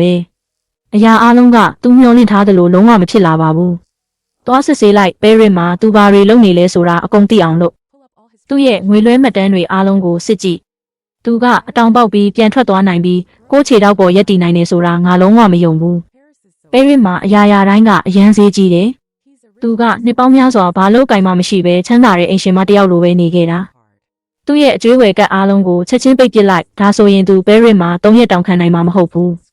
လက်ထောက်ကအစည်းအဝေးခန်းထဲကနေအလျင်မြန်ပြေးထွက်သွားပါတယ်။အခန်းထဲကလေထုကအသက်ရှူမဝလောက်အောင်ဆက်လက်တင်းကျပ်နေပြီးဘသူမှအစည်းအဝေးကိုစောစောမပြီးရဲကြပါဘူး။လူတိုင်းကကိုယ်ထိုင်ကုန်မှာထိုင်ပြီးစက္ကန့်တိုင်းကိုရေတွက်နေကြပါတယ်။တထေးချံအရေးကြီးတဲ့ကိစ္စတစ်ခုဖြစ်လာပါတယ်။ပြောဇနီးဖြစ်သူရဲ့နာမည်နဲ့ဖွင့်ထားတဲ့ဘဏ်ကတ်တွေအားလုံးအပါအဝင်သုံးစွဲနိုင်တဲ့ပမာဏအကန့်အသတ်မရှိတဲ့အနက်ရောင်ဘဏ်ကတ်အားလုံးကပြီးခဲ့တဲ့နှစ်ပတ်အတွင်းတစ်ခါမှအသုံးမပြုထားပါဘူး။အစည်းအဝေးခန်းကတေချင်းတရားကြားရောက်နေသလိုထပ်မံတိတ်ဆိတ်သွားပြန်ပါတယ်။အသက်ရှူတန်4000ရှင်းရှင်းလင်းလင်းကြားနေရကလက်ထောက်ကတုံတုံရင်ရင်နဲ့ဆက်ပြောလိုက်ပါတယ်။ဟိုတယ်ရဲ့ဂျိုကောင်တာဘက်ကလည်းအီးမေးလ်တစ်စောင်ပို့လာပါတယ်။ဇနီးဖြစ်သူကအဲ့ဒီဟိုတယ်မှာလုံးဝမတဲခိုခဲ့တဲ့အပြင်အခန်းသို့ကင်ယူထားတာကိုလည်းရောက်ရောက်ချင်းပယ်ဖျက်လိုက်ပါတယ်။ပထမနေ့မှာတင်လုံးဝပယ်ဖျက်ပြီးသားဖြစ်နေပါတယ်။လက်ထောက်ကသူ့ရဲ့မျက်နှာကိုစာရွက်တွေနဲ့ပြစ်ပေါက်ခံလိုက်ရပြီးလက်အောက်ငယ်သားအနေနဲ့ရှောင်ဖို့တောင်မဝင်ရဲခဲ့ပါဘူး။ခေါင်းငုံပြီးဆဲဆိုတာမှန်သမျှကိုခံနေခဲ့ရတယ်။ခြံစည်းကတကားကိုအားပါတရကန်ဖွင့်လိုက်တာကြောင့်အဆောက်အုံထက်တစ်ခုလုံးကလေထုတောင်တုန်ခါသွားပါတယ်။ဓာတ်လေကားကမြေအောက်ကားရဲ့နားရနေရာအထိတိုက်ရိုက်အရှိန်နဲ့ဆင်းသွားပြီးအနက်ရောင်လမ်ဘော်ဂီနီကားတကားကိုဆွဲဖွင့်ပြီးအင်ကိုတန်းမောင်းပြန်သွားခဲ့တယ်။နေ့လယ်ခင်းမှာနေအောင်ကမျက်လုံးတွေကိုဆူရှနာကျင်အောင်ထိုးကြနေပါတယ်။လမ်းဖယ်ကြအားလုံးလမ်းဖယ်ကြနားကွဲလောက်အောင်ဆူရှတဲ့ကောင်းဟွန်းတီးတန်ကြောင့်အနီးနားကလမ်းသွားလမ်းလာတွေကလှည့်ကြည့်လာကြပါတယ်။အဝါရောင်မီးပွိုင်းကိုဖျက်ပြီးရင်ကျောဆန့်ကျင်ဘက်ကနေမောင်းသွားတယ်။ဆန့်ကျင်ဘက်ရင်ကျောကနေဘရိတ်အုပ်လိုက်တဲ့ဆူရှတဲ့အတန်တန်ထွက်ပေါ်လာပါတယ်။တခြားကားမောင်းသမားတွေကခြံစည်းကိုမင်းယူနေတာလားလို့ဆဲဆိုခဲ့ပေမဲ့သူကလုံးဝဂယုမဆိုင်ခဲ့ပါဘူး။မီးပွိုင်းမိနေတာတောင်မှလုံးဝဂယုမဆိုင်ပဲရင်စည်းကန်းကိုချိုးဖျက်ကအိမ်ကိုမောင်းပြန်နေခဲ့တယ်။ရင်စည်းကန်းစောင့်ကြည့်ကင်မရာတွေရဲ့အလင်းရောင်တောက်မှုကနောက်ကြည့်မှန်ထဲမှာအဆက်မပြတ်လင်းလက်နေပြီးအရှိန်လွန်မောင်းနေမှုနဲ့မိမိဖြတ်ကျော်မှုမှတ်တမ်းတပ်ပုံတွေမရေမတွက်နိုင်အောင်ရိုက်ယူခံခဲ့ရတယ်။အခုချိန်မှာတော့ခြံစည်းတယောက်ဘာကိုမှဂယုမဆိုင်ပါဘူး။ရင်မောင်းလိုင်စင်ပိတ်သိမ်းခံရမှာကိုလည်းသူလုံးဝဂယုမဆိုင်တော့ပါဘူး။အိမ်ကိုအမြန်ပြန်ရမယ်။နင်းပင်းနဲ့မျက်နှာချင်းဆိုင်ပြီးဘလို့လက်ကွက်မျိုးသုံးနေတာလဲဆိုတာကိုမေးရမယ်။ခြံစည်းကကုမ္ပဏီကနေအိမ်ထိမိနစ်20ကြာမဲ့ခရီးကို10မိနစ်အတွင်းရောက်အောင်မောင်းလာပါတယ်။လမ်ဘော်ဂီနီကားကဟင်းတန်ပြင်းပြင်းနဲ့ဝင်လဲပြီးအိမ်ချန်ထဲကရေပန်းပေးမှာရက်လိုက်ပါတယ်။အရှိန်ကအယမ်းမြန်လွန်းတာကြောင့်ကားရှေ့ပိုင်းကနှင်းစီပင်တွေကိုတိုက်မိသွားကအနီရောင်တောက်ပနေတဲ့ပန်းဖက်တွေကမြေပြင်တဝိုက်ကိုကျွေကျလာပါတယ်။အရင်တုန်းကသူဘလောက်ပဲနောက်ကျပြီးပြန်လာပါစေအန်းကခြေပလာနဲ့ပြေးလာပြီးသူ့ခြေထောက်ကိုဖက်ကချိုချိုသားသားနဲ့ဖေဖေလို့ခေါ်လေးရှိပါတယ် ကျမကလည်းမိဖို့ကြောင့်ထဲကနေထွက်လာကသူ့ရဲ့အင်ဂျီပေါ်ထက်ကိုအမြဲတမ်းယူပေးခဲ့တယ်။အခုတော့အရာအလုံးက6ကတ်တိတ်ဆိတ်နေပါတယ်။သူကအိတ်ခမ်းထဲကိုဝင်လာတာနဲ့တရေဆိုဖာကအရန်ချုံးမွေ့နေပြီးတစုံတယောက်ထိုင်ထားတဲ့အရေးအယောင်တော့မရှိပါဘူး။ TV ရဲ့မျက်နှာပြင်ပေါ်မှာသူတယောက်တည်းရဲ့အထီးကျန်နေတဲ့ပုံရိပ်ကိုပြန်ဟပ်နေပါတယ်။သူကမိဖို့ကြောင့်စီအမြန်ပြေးသွားကြည့်ခဲ့ပေမဲ့မိဖို့ကြောင့်ကောင်းတာကလည်းအလွန်တန်ရှင်းတောက်ပြောင်နေပါတယ်။ချက်ပြုတ်ထားတဲ့ဟင်းအနံ့လုံးဝမရှိတော့ပါဘူး။ပြီးတော့ရေခဲတစ်တာကိုလည်းဖွင့်ကြည့်လိုက်တယ်။စက်တုံဖြူချင်းကဘယ်မှာလဲ။ငါရဲ့ပင်ကိုယ်တိုင်လှုပ်ပေးနေကြစက်တုံဖြူချင်းပဲမှာလဲ။အဲ့ဒီအခိုက်အတန့်မှာဒီအိမ်ထဲမှာအသက်ဝင်နေတဲ့အရာတစုံတရာမှမကြံတော့တာကိုခံစားလိုက်ရပါတယ်။ဒါကအိမ်နဲ့လုံးဝမတူတော့ဘူး။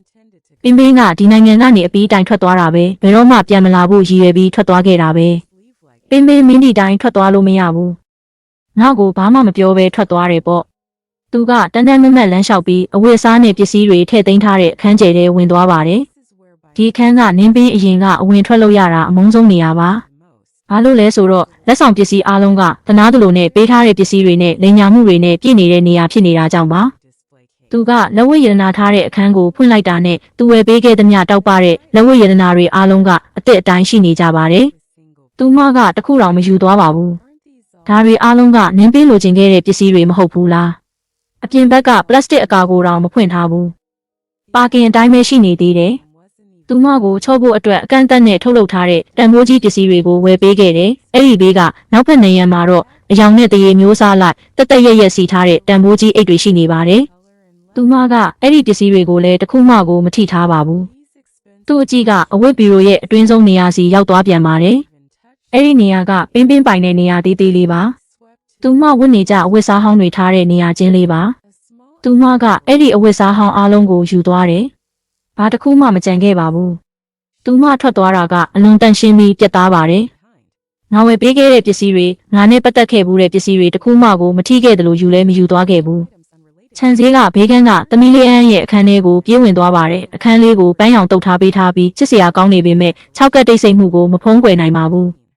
စင်ပေါ်မှာရှိနေကြပုံမြင်စာအုပ်တွေအားလုံးဘာမှမရှိတော့ဘူးအရင်ကအန်းဆွဲခဲ့တဲ့မိသားစုပုံကလည်းမရှိတော့ပါဘူးပုံတွေအားလုံးကိုဖြုတ်ယူသွားပါတယ်မိသားစုပုံတစ်ပုံလေးတောင်မင်းကငါ့အတွက်မထားခဲ့ဘူးလားသူ့ရင်ထဲမှာအသက်ရှူမဝါတော့တယ်လို့ခံစားလာရပြီးအိတ်ခမ်းထဲကိုပြန်ဝင်လာပါတယ်သူ့အကြည့်ကအလှပြင်စပွဲစီချက်ချင်းရောက်သွားပါတယ်။အရင်တုန်းကညတိုင်းအဲ့ဒီနေရာမှာနင်းမင်းထိုင်ခဲ့တယ်။သူကဒီနေရာမှာငါ့ကိုထိုင်ဆောင်နေခဲ့တာ။အောက်ဆုံးကအန်ဆွဲကိုဆွဲဖွင့်လိုက်တော့အဲ့ဒီထဲမှာသူတို့ရဲ့မင်္ဂလာနှစ်ပတ်လည်နေ့အတွက်အနုစိတ်လက်ရာနဲ့ပြုလုပ်ထားတဲ့ခြံစည်းကိုယ်တိုင်ဒီဇိုင်းမူကျန်းဆွဲပြီးအထူးအော်ဒါနဲ့ပြုလုပ်ခဲ့တဲ့လက်စွပ်ကိုတွေ့လိုက်ရပါတယ်။ဒါပေမဲ့နောက်ပိုင်းမှာတော့မိဖို့ချောင်းထဲမှာပဲဟင်းချက်ပြုတ်ပေးရကလက်စွပ်ဝတ်ထားရင်အဆင်မပြေတာကြောင့်အန်ဆွဲထဲမှာပဲတင်ထားပြီးနောက်တစ်ခါပြန်မထုတ်ခဲ့တော့ပါဘူး။လက်ဝတ်ရတနာဘူးအောက်မှာစက်ကူစာရွက်အနှဲငယ်ကိုဖိထားပြီးအနားဆုံးတွေကအချိန်ကြာလာတာကြောင့်အဝါရောင်တန်းနေပါတယ်။အဲ့ဒီစာရွက်ကိုလည်းအချိန်တော်ကြာကလေးကပုံနှိပ်ထားတာဖြစ်ပါတယ်။သူကလန်းလန်းပြီးစာရွက်တွေကိုဆွဲထုတ်လိုက်တာနဲ့အကြည့်တွေကကွာရှင်းရန်သဘောတူညီချက်ဆိုတဲ့စကားလုံးတွေစီကိုရောက်သွားကသူ့မျက်လုံးကိုထိုးဆူးသွားသလိုခံစားလိုက်ရပါတယ်။သူ့လက်တွေကတုံရင်နေပြီးစာရွက်ကလည်းတစ်ချက်နဲ့အတန်ထွက်နေပါတယ်။သူကမိမိကိုယ်ကိုအတင်းကျပ်ထိန်းချုပ်ပြီးဆက်ဖက်လိုက်ပါတယ်။ဒါပေမဲ့စီကံချက်တွေကတနာစရာကောင်းတော့အောင်နည်းနည်းလေးပဲရှိပါတယ်။ခင်ပွန်းဘက်ကသူတို့တွေတရားဝင်မကွာရှင်းသေးခင်မှာပဲတခြားတယောက်နဲ့လက်ထပ်ထိမ်းများပြီးဖောက်ပြန်ပြီးအပြစ်ကျူးလွန်ခဲ့တယ်။သမီးလေးအန်းရဲ့အုတ်ထင်းခွင်ကိုဇနီးဖြစ်သူထံပေးအပ်ရန်ဆိုတဲ့အချက်လေးပဲဖြစ်ပါတယ်။ဒီအချက်နှစ်ချက်ပဲရှိတာပါ။အဲ့ဒီအချက်ကိုကျမကရှေ့နေနဲ့တေချာတိုင်ပင်ပြီးပြင်ဆင်ထားတာပါ။တရားစွဲဆိုဖို့ဖြစ်ပြီးသူ့ကိုအတိပေးပြီးဆွေးနွေးဖို့ရည်ရွယ်ထားတာမဟုတ်ပါဘူး။ရှင်းနေကတရားဝင်စာရွက်စာတမ်းတွေတင်သွင်းမဲ့အချိန်ကိုစောင့်နေခဲ့တာပါ။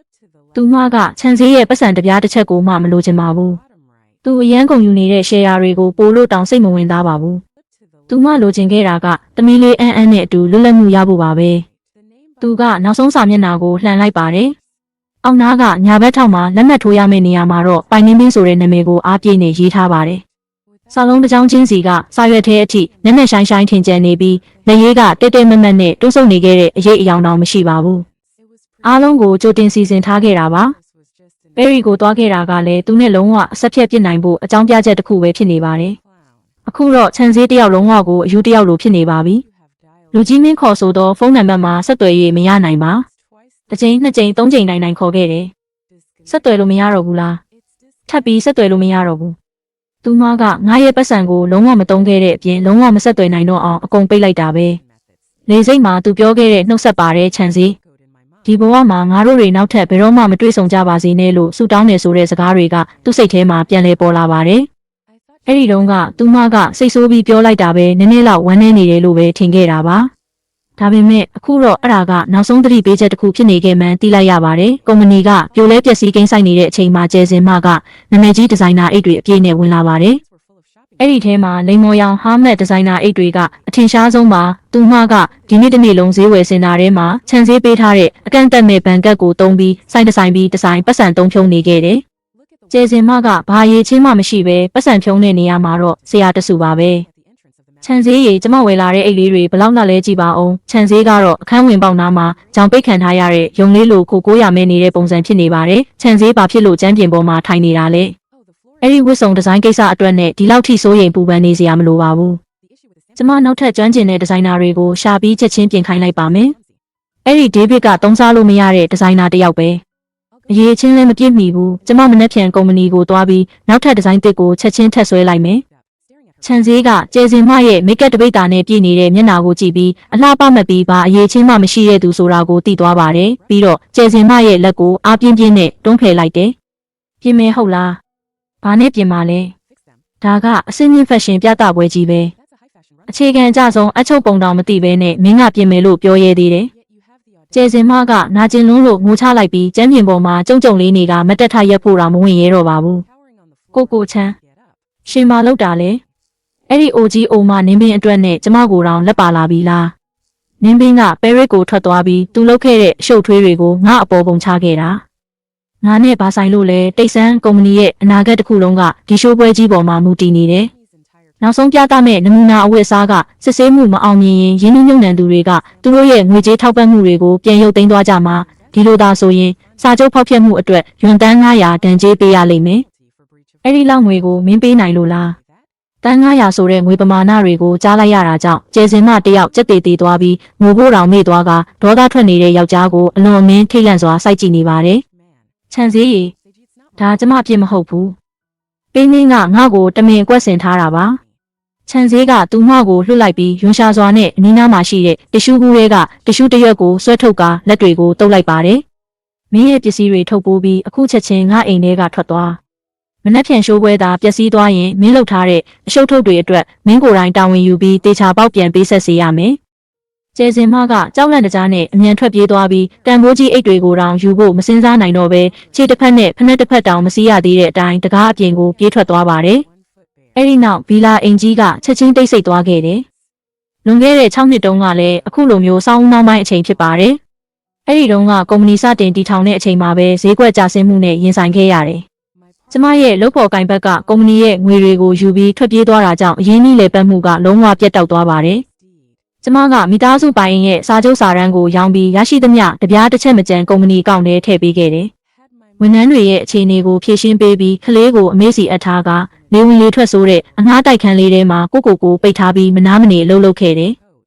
အင်ဂျီတစ်ထဲကိုပဲခြုံထားပြီး3ရက်3ညလုံးမျက်လုံးမမိတ်ပဲနာမည်ကြီးဥရောပဝယ်သူတဦးစီကရန်တန်းပေါင်းများစွာတန်တဲ့အော်ဒါတစ်ခုရအောင်လုပ်နိုင်ခဲ့တယ်ဒေဝါလီခံရလူနီးပါးဖြစ်နေတဲ့အခြေအနေကနေကုမ္ပဏီကိုပြန်ဆွဲတင်ခဲ့တာလဲကျမပါပ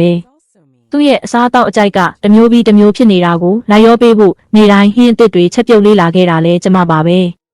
ဲနောက်ဆုံးမှာတော့ခြံစည်းကသူကိုယ်တိုင်သူ့ရဲ့လက်နဲ့တွန်းဖယ်ပစ်လိုက်မိတဲ့တန်ဖိုးမဖြတ်နိုင်တဲ့ယရနာကဘလို့အရာမျိုးလဲဆိုတာနားလည်လာခဲ့ပါတယ်ဒီရင်းရှိုးပွဲကြီးစတင်ဖို့3ရက်ပဲကြံပါတော့တယ်ကုမ္ပဏီထဲကိုလူတချို့ပြေးဝင်လာကြပြီးအဲကြိုကောင်တာတဝိုက်မှာအသက်အရွယ်50ဝန်းကျင်အမျိုးသားအချို့ဝိုင်းနေကြပြီးအားလုံးကလက်မျိုးထိုးပြီးအော်ဟစ်ဆဲဆိုနေကြပါတယ်သူတို့ကအဓိကအကျိုးတူရင်းနှီးမြှုပ်နှံရေးကုမ္ပဏီကြီးတွေရဲ့ကိုယ်စားလှယ်တွေဖြစ်ကြပါတယ်စပွဲတွေပေါ်မှာအဖြူအမဲစာရွက်စာတမ်းတွေအထက်လိုက်ပုံနေပြီးအဲ့ဓာတွေအားလုံးကဒီဇိုင်းရေးဆွဲရေးဌာနကဝန်ထမ်းတွေရဲ့နှုတ်ထွက်စာတွေဖြစ်ပါတယ်တထေးချံကျွန်တော်တို့ထပ်ပြီးညင်းပယ်ခံလိုက်ရပြန်တယ်ဒါကအဝတ်စားချုပ်တာမဟုတ်ဘူးအဝတ်စုပ်တွေလုံနေတာပဲရင်းနှီးမြှုပ်နှံသူတွေစီကအကျွေးပြန်တောင်းတဲ့ဖုန်းတွေထပ်ပြီးဝင်လာတယ်ရုံဖုန်းတန်ကတိတ်ဆိတ်နေတဲ့နေရာတစ်လျှောက်လုံးကိုပဲ့တင်ထပ်နေပါတယ်ကမ္ဘာတစ်ဖက်ချမ်းကပဲရီမြို့ချမ်ပလစ်လမ်းမပေါ်မှာတော့ညမှောင်စတင်ကြလာပါပြီမြို့လေကအကြီးစားမြင့်မြင့်ပြင်တွေအားလုံးကတပြိုင်နက်တည်းသူတို့ရဲ့ကြော်ညာတွေကိုပိတ်လိုက်ကြပါတယ် အနက်ရောင်နောက်ခံပေါ်မှာရွှေရောင်နဲ့ရိုက်နှိပ်ထားတဲ့ပြင်သစ်စာတစ်ကြောင်းကတဖြည်းဖြည်းပေါ်လာပါတယ်။ထူးချွန်ထက်မြက်တဲ့ဒီဇိုင်နာပိုင်မင်းက6နှစ်ကြာပြင်ဆင်ပြီးနောက်အားအပြည့်နဲ့ပြန်လည်ပေါ်ထွက်လာပြီးအာရှတခွင်လုံးရဲ့အဓိကဒီဇိုင်နာအဖြစ်ခန့်အပ်ခံလိုက်ရပြီဆိုတဲ့စာတမ်းလေးအရင်ပေါ်ပြီးနောက်မြင်ကွင်းကပြောင်းသွားပါတယ်။ထင်ရှားတောက်ပတဲ့အနီရောင်ဝတ်စုံကလူတွေရဲ့အာယုံကိုဖန်ဆားလိုက်တယ်။ကြော်ညာပုံးမျက်နှာပြင်ပေါ်မှာသူမကဖြည်းဖြည်းချင်းလှည့်လာပြီးသူမရဲ့မျက်နှာအသွင်ပြင်ကအလွန်လှပလွန်းတာကြောင့်တန်ဖိုးကြီးလက်ဝတ်ရတနာပစ္စည်းတစ်ခုမှမလိုပဲတောက်ပနေပါတယ်။သူမရဲ့တည်ငြိမ်တဲ့အရှိန်အဝါကလမ်းတစ်လျှောက်လုံးရဲ့တောက်ပမှုကိုလောင်ဖုံးလွှမ်းသွားခဲ့တယ်။သုံးထပ်အမြင့်မှန်ကတင်းပေါက်ကြီးရှေ့မှာသူမကရင်ပြင်ထဲမှာရက်ပြီးကြည့်နေကြတဲ့လူအုပ်ကြီးကိုကြည့်နေပါတယ်။အခုမင်းကကဘာတဝန်းလုံးရဲ့အာယုံဆိုင်မှုကိုခံနေရပြီ။ဒါကအစပဲရှိသေးတယ်။ကြော်ကြားမှုမှာနေနမိတ်မရှိဘူး။တနာရီတောင်မပြည့်ခင်မှာပဲအဓိကလူမှုကွန်ရက်ပလက်ဖောင်းတွေအများပြားလုံးဝပြိုလဲသွားပါတယ်။ program ရေးဆွဲသူတွေကစာပါတွေတည်ငြိမ်အောင်ချက်ချင်းအပိုးစာပါပမာဏတွေတိုးချဲ့ပေးခဲ့ရပါတယ်။ဒါကချမ်းအုပ်စုနောက်ွယ်မှာပုံနေခဲ့တဲ့အမည်မဖော်တဲ့စာရေးဆရာမမဟုတ်ဘူးလား။မင်းမတွေပြောနေတာလဲဆိုတာကိုတော့မင်းမသိပါဘူး။သူမကနာမည်ကြီးပေးမင်းကိုယ်တိုင်ပဲ6နှစ်ကြာပြီးမှနောက်ဆုံးတော့လူမြင်ကွင်းနဲ့ပြန်ထွက်လာဖို့ဆုံးဖြတ်လိုက်ပြီ။6နှစ်တဲ့လား။ခဏနေဦးမင်းတို့သတိထားမိကြလား။လူတွေရဲ့အမြင်ကချက်ချင်းပြောင်းသွားကြပြီးချမ်းအုပ်စုရဲ့တရားဝင်အကောင့်ကတော့မုန်းတီးပြစ်တင်တဲ့မှတ်ချက်တွေနဲ့ပြည့်ရှံနေပါတယ်။ဒါတင်မကသေးဘူး။ချမ်းအုပ်စုရဲ့ဒီဇိုင်းအားလုံးကတကယ်ကိုအမိုက်တစ်ခုလိုပဲ။ငါတို့ကိုရှင်းပြချက်ပေးစမ်းမင်းတို့ကုမ္ပဏီကပိုင်နှင်းပေးလို့ညံကြီးရှင်တယောက်ကိုမောင်းထုတ်ပြီးအတွင်းရေးမှုတယောက်ကိုမြှောက်ပေးခဲ့ကြတာတကယ်ပဲလား။ချမ်းအုပ်စုရဲ့ရှယ်ယာဈေးကွက်အညွှန်းကအနီရောင်တွေနဲ့ပြည့်နေပြီးနေ့စဉ်အနေဆုံးကန့်သက်ဈေးအထိရောက်ပြီးအဲ့ဒီနေရာမှာပဲပိတ်သွားပါတယ်။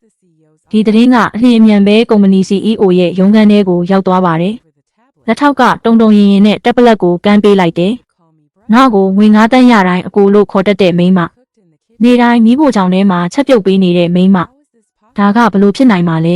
။ဒါပေမဲ့အဲ့ဒီမျက်နှာကိုသူ9 နှစ်လုံးကြည့်လာခဲ့တာပါ။ပြာမုံဖြစ်သွားရင်တော့သူမကိုမှတ်မိမှသိချပါတယ်။ဒါဆိုပြီးခဲ့တဲ့တလခွဲအတွင်းသူမကဒီလိုຢာတွေလုပ်နေခဲ့တာပေါ့။ TK အုပ်စုကတထေးကတော်ပိုင်နှင်းပင်ကိုအဓိကဒီဇိုင်နာအဖြစ်ခန့်အပ်လိုက်ကြောင်းတရားဝင်ကြေညာချက်ထုတ်ပြန်လိုက်တယ်။ဒါဆိုသူမကအစကတည်းကထွက်ခွာဖို့အစီအစဉ်ချထားခဲ့တာပဲ။ပဲရီကိုသွားတာလဲစိတ်အပန်းဖြေဖို့မဟုတ်ခဲ့ဘူး။အောင်မြင်မှုလမ်းကြောင်းပေါ်တက်ဖို့သွားတာပဲ။လေရင်လက်မှတ်ကိုချက်ချင်းပုတ်ကင်ယူလိုက်။အခုချက်ချင်းပဲရီကိုအမြန်ဆုံးရောက်နိုင်မဲ့လေရင်ကိုရှာအခုငါကုမ္ပဏီကရှုံးနိမှုကိုမလွတ်မြောက်နိုင်တော့တဲ့အခြေအနေကိုရောက်နေပြီးအခုလောလောဆယ်ငါအတွက်ရှိုးပွဲကြီးကအရေးမကြီးဘူး။ငါလိုချင်တာကနင်းပင်းကိုရှာပြီးသူပါလို့ဖို့စ조사နေတာလဲဆိုတာကိုသူ့မျက်နှာကိုကြည့်ပြီးကိုယ်တိုင်မေးဖို့ပဲ။ကျဲစင်မကအောက်ထပ်မှာရင်းနှီးမြှုပ်နှံသူတွေရဲ့ဖိအားပေးမှုကိုအဆက်မပြတ်ခံခဲ့ရတာကြောင့်ခြံစည်းကိုအကူအညီတောင်းဖို့ဖျို့ဖျဲပြေးဝင်လာပါတယ်။တယောက်ကသူမရဲ့မျက်နှာပေါ်ကိုအေးဆက်နေတဲ့ကော်ဖီခွက်တစ်ဝက်လောက်နဲ့ပတ်လိုက်တဲ့ပုံမှာပဲခြံစည်းရှင်ဘဲကိုသွားမလို့လဲရှင်ဒီတိုင်းထွက်သွားလို့မရဘူး။ခြံစည်းကသူ့ခြေထောက်အောက်မှာလဲကျနေတဲ့ကျဲစင်မကိုကြည့်လိုက်ပါတယ်။တစ်ချိန်ကဖြူစင်ပြီးချစ်စရာကောင်းတယ်လို့သူထင်ခဲ့တဲ့အဲ့ဒီမျက်နှာဟာအခုတော့လောဘကြီးပြီးပြဿနာတွေပဲယူလာတဲ့ပုံပဲကြံပါတော့တယ်။သူ့မျက်လုံးတွေထဲမှာဖုံးကွယ်လို့မရတဲ့ယွန်ရှာမှုတွေပြည့်နေနေကမင်းကအခုထိဒီဖက်ရှင်ပွဲအကြောင်းပြောရဲသေးတာလား။အဲ့ဒီအဝတ်အစားစုပ်တွေကိုစင်ပေါ်မှာဝတ်ပြမလို့လား။မင်းလိုမိမမျိုးကြောင့်ခြံအုပ်စုတစ်ခုလုံးပြိုလဲပျက်စီးတော့မယ်။မင်းသာဒီလိုအရှုပ်ထုတ်ကြီးကိုမရှာခဲ့ရင်အဲ့ဒီအချိန်တုန်းကအဓိကခေါင်းဆောင်နေရာကိုမင်းကိုပေးဖို့ငါ့ကိုအတင်းအကျပ်မတောင်းဆိုခဲ့ရင်ဒီနေ့ငါဒီလိုအခြေအနေမျိုးကိုလုံးဝရောက်လာမှာမဟုတ်ဘူးခြံစည်းရည်ကျမမားသွားပါတယ်ကျမဒီလောက်လောဘမှာကြီးခဲ့တင်ဘူးအမနင်းပင်းကိုဖုံးဆက်ပြီးပြန်လာပြီးကူညီပေးဖို့ပြောပေးပါမင်းကအခုထိလဲသူမကိုအမနင်းပင်းလိုပဲခေါ်နေတော့ပဲလားခြံစည်းကကျဲစင်မကိုနောက်တစ်ချက်တောင်ပြန်လှည့်မကြည့်တော့ပဲထွက်လာကလေစိတ်ဘက်ကိုချက်ချင်းမောင်းသွားခိုင်းပါတယ်ရင်မောင်းကလည်းဘာမှမမေးရဲပဲအရှိန်ပြည့်နဲ့လေစိတ်ကိုမောင်းထွက်လာခဲ့တယ်။သူတို့တွေအပြည်ပြည်ဆိုင်ရာဗန္နာရေးစင်တာရှိကဖြတ်သွားတဲ့အချိန်အဲ့ဒီအဆောက်အုံကြီးပေါ်ကမျက်နှာပြင်မှာလဲ TK ကုမ္ပဏီရဲ့ကြော်ညာအတိုဗီဒီယိုကိုထပ်ခါတလဲလဲပြသနေတော့မှာပဲ။မင်းကိုရှာတွေ့တဲ့အချိန်ကျရင်ငါမင်းကိုရင်ဆိုင်ပြီးရှင်းပြခိုင်းမယ်။ Fashion လောကရဲ့ဂုဏ်ယူစရာအဆင့်ဟာအမြင့်ဆုံးကိုရောက်ရှိလာပါတယ်။ပိုင်နှင်းပင်းနဲ့ပတ်သက်တဲ့သတင်းတွေကိုမကြားချင်လို့ငကြက်ကိုတက်ထားပေမဲ့သူ့ကောင်းထဲကအတန်တွေကိုတော့လုံးဝပိတ်ဆို့လို့မရပါဘူး။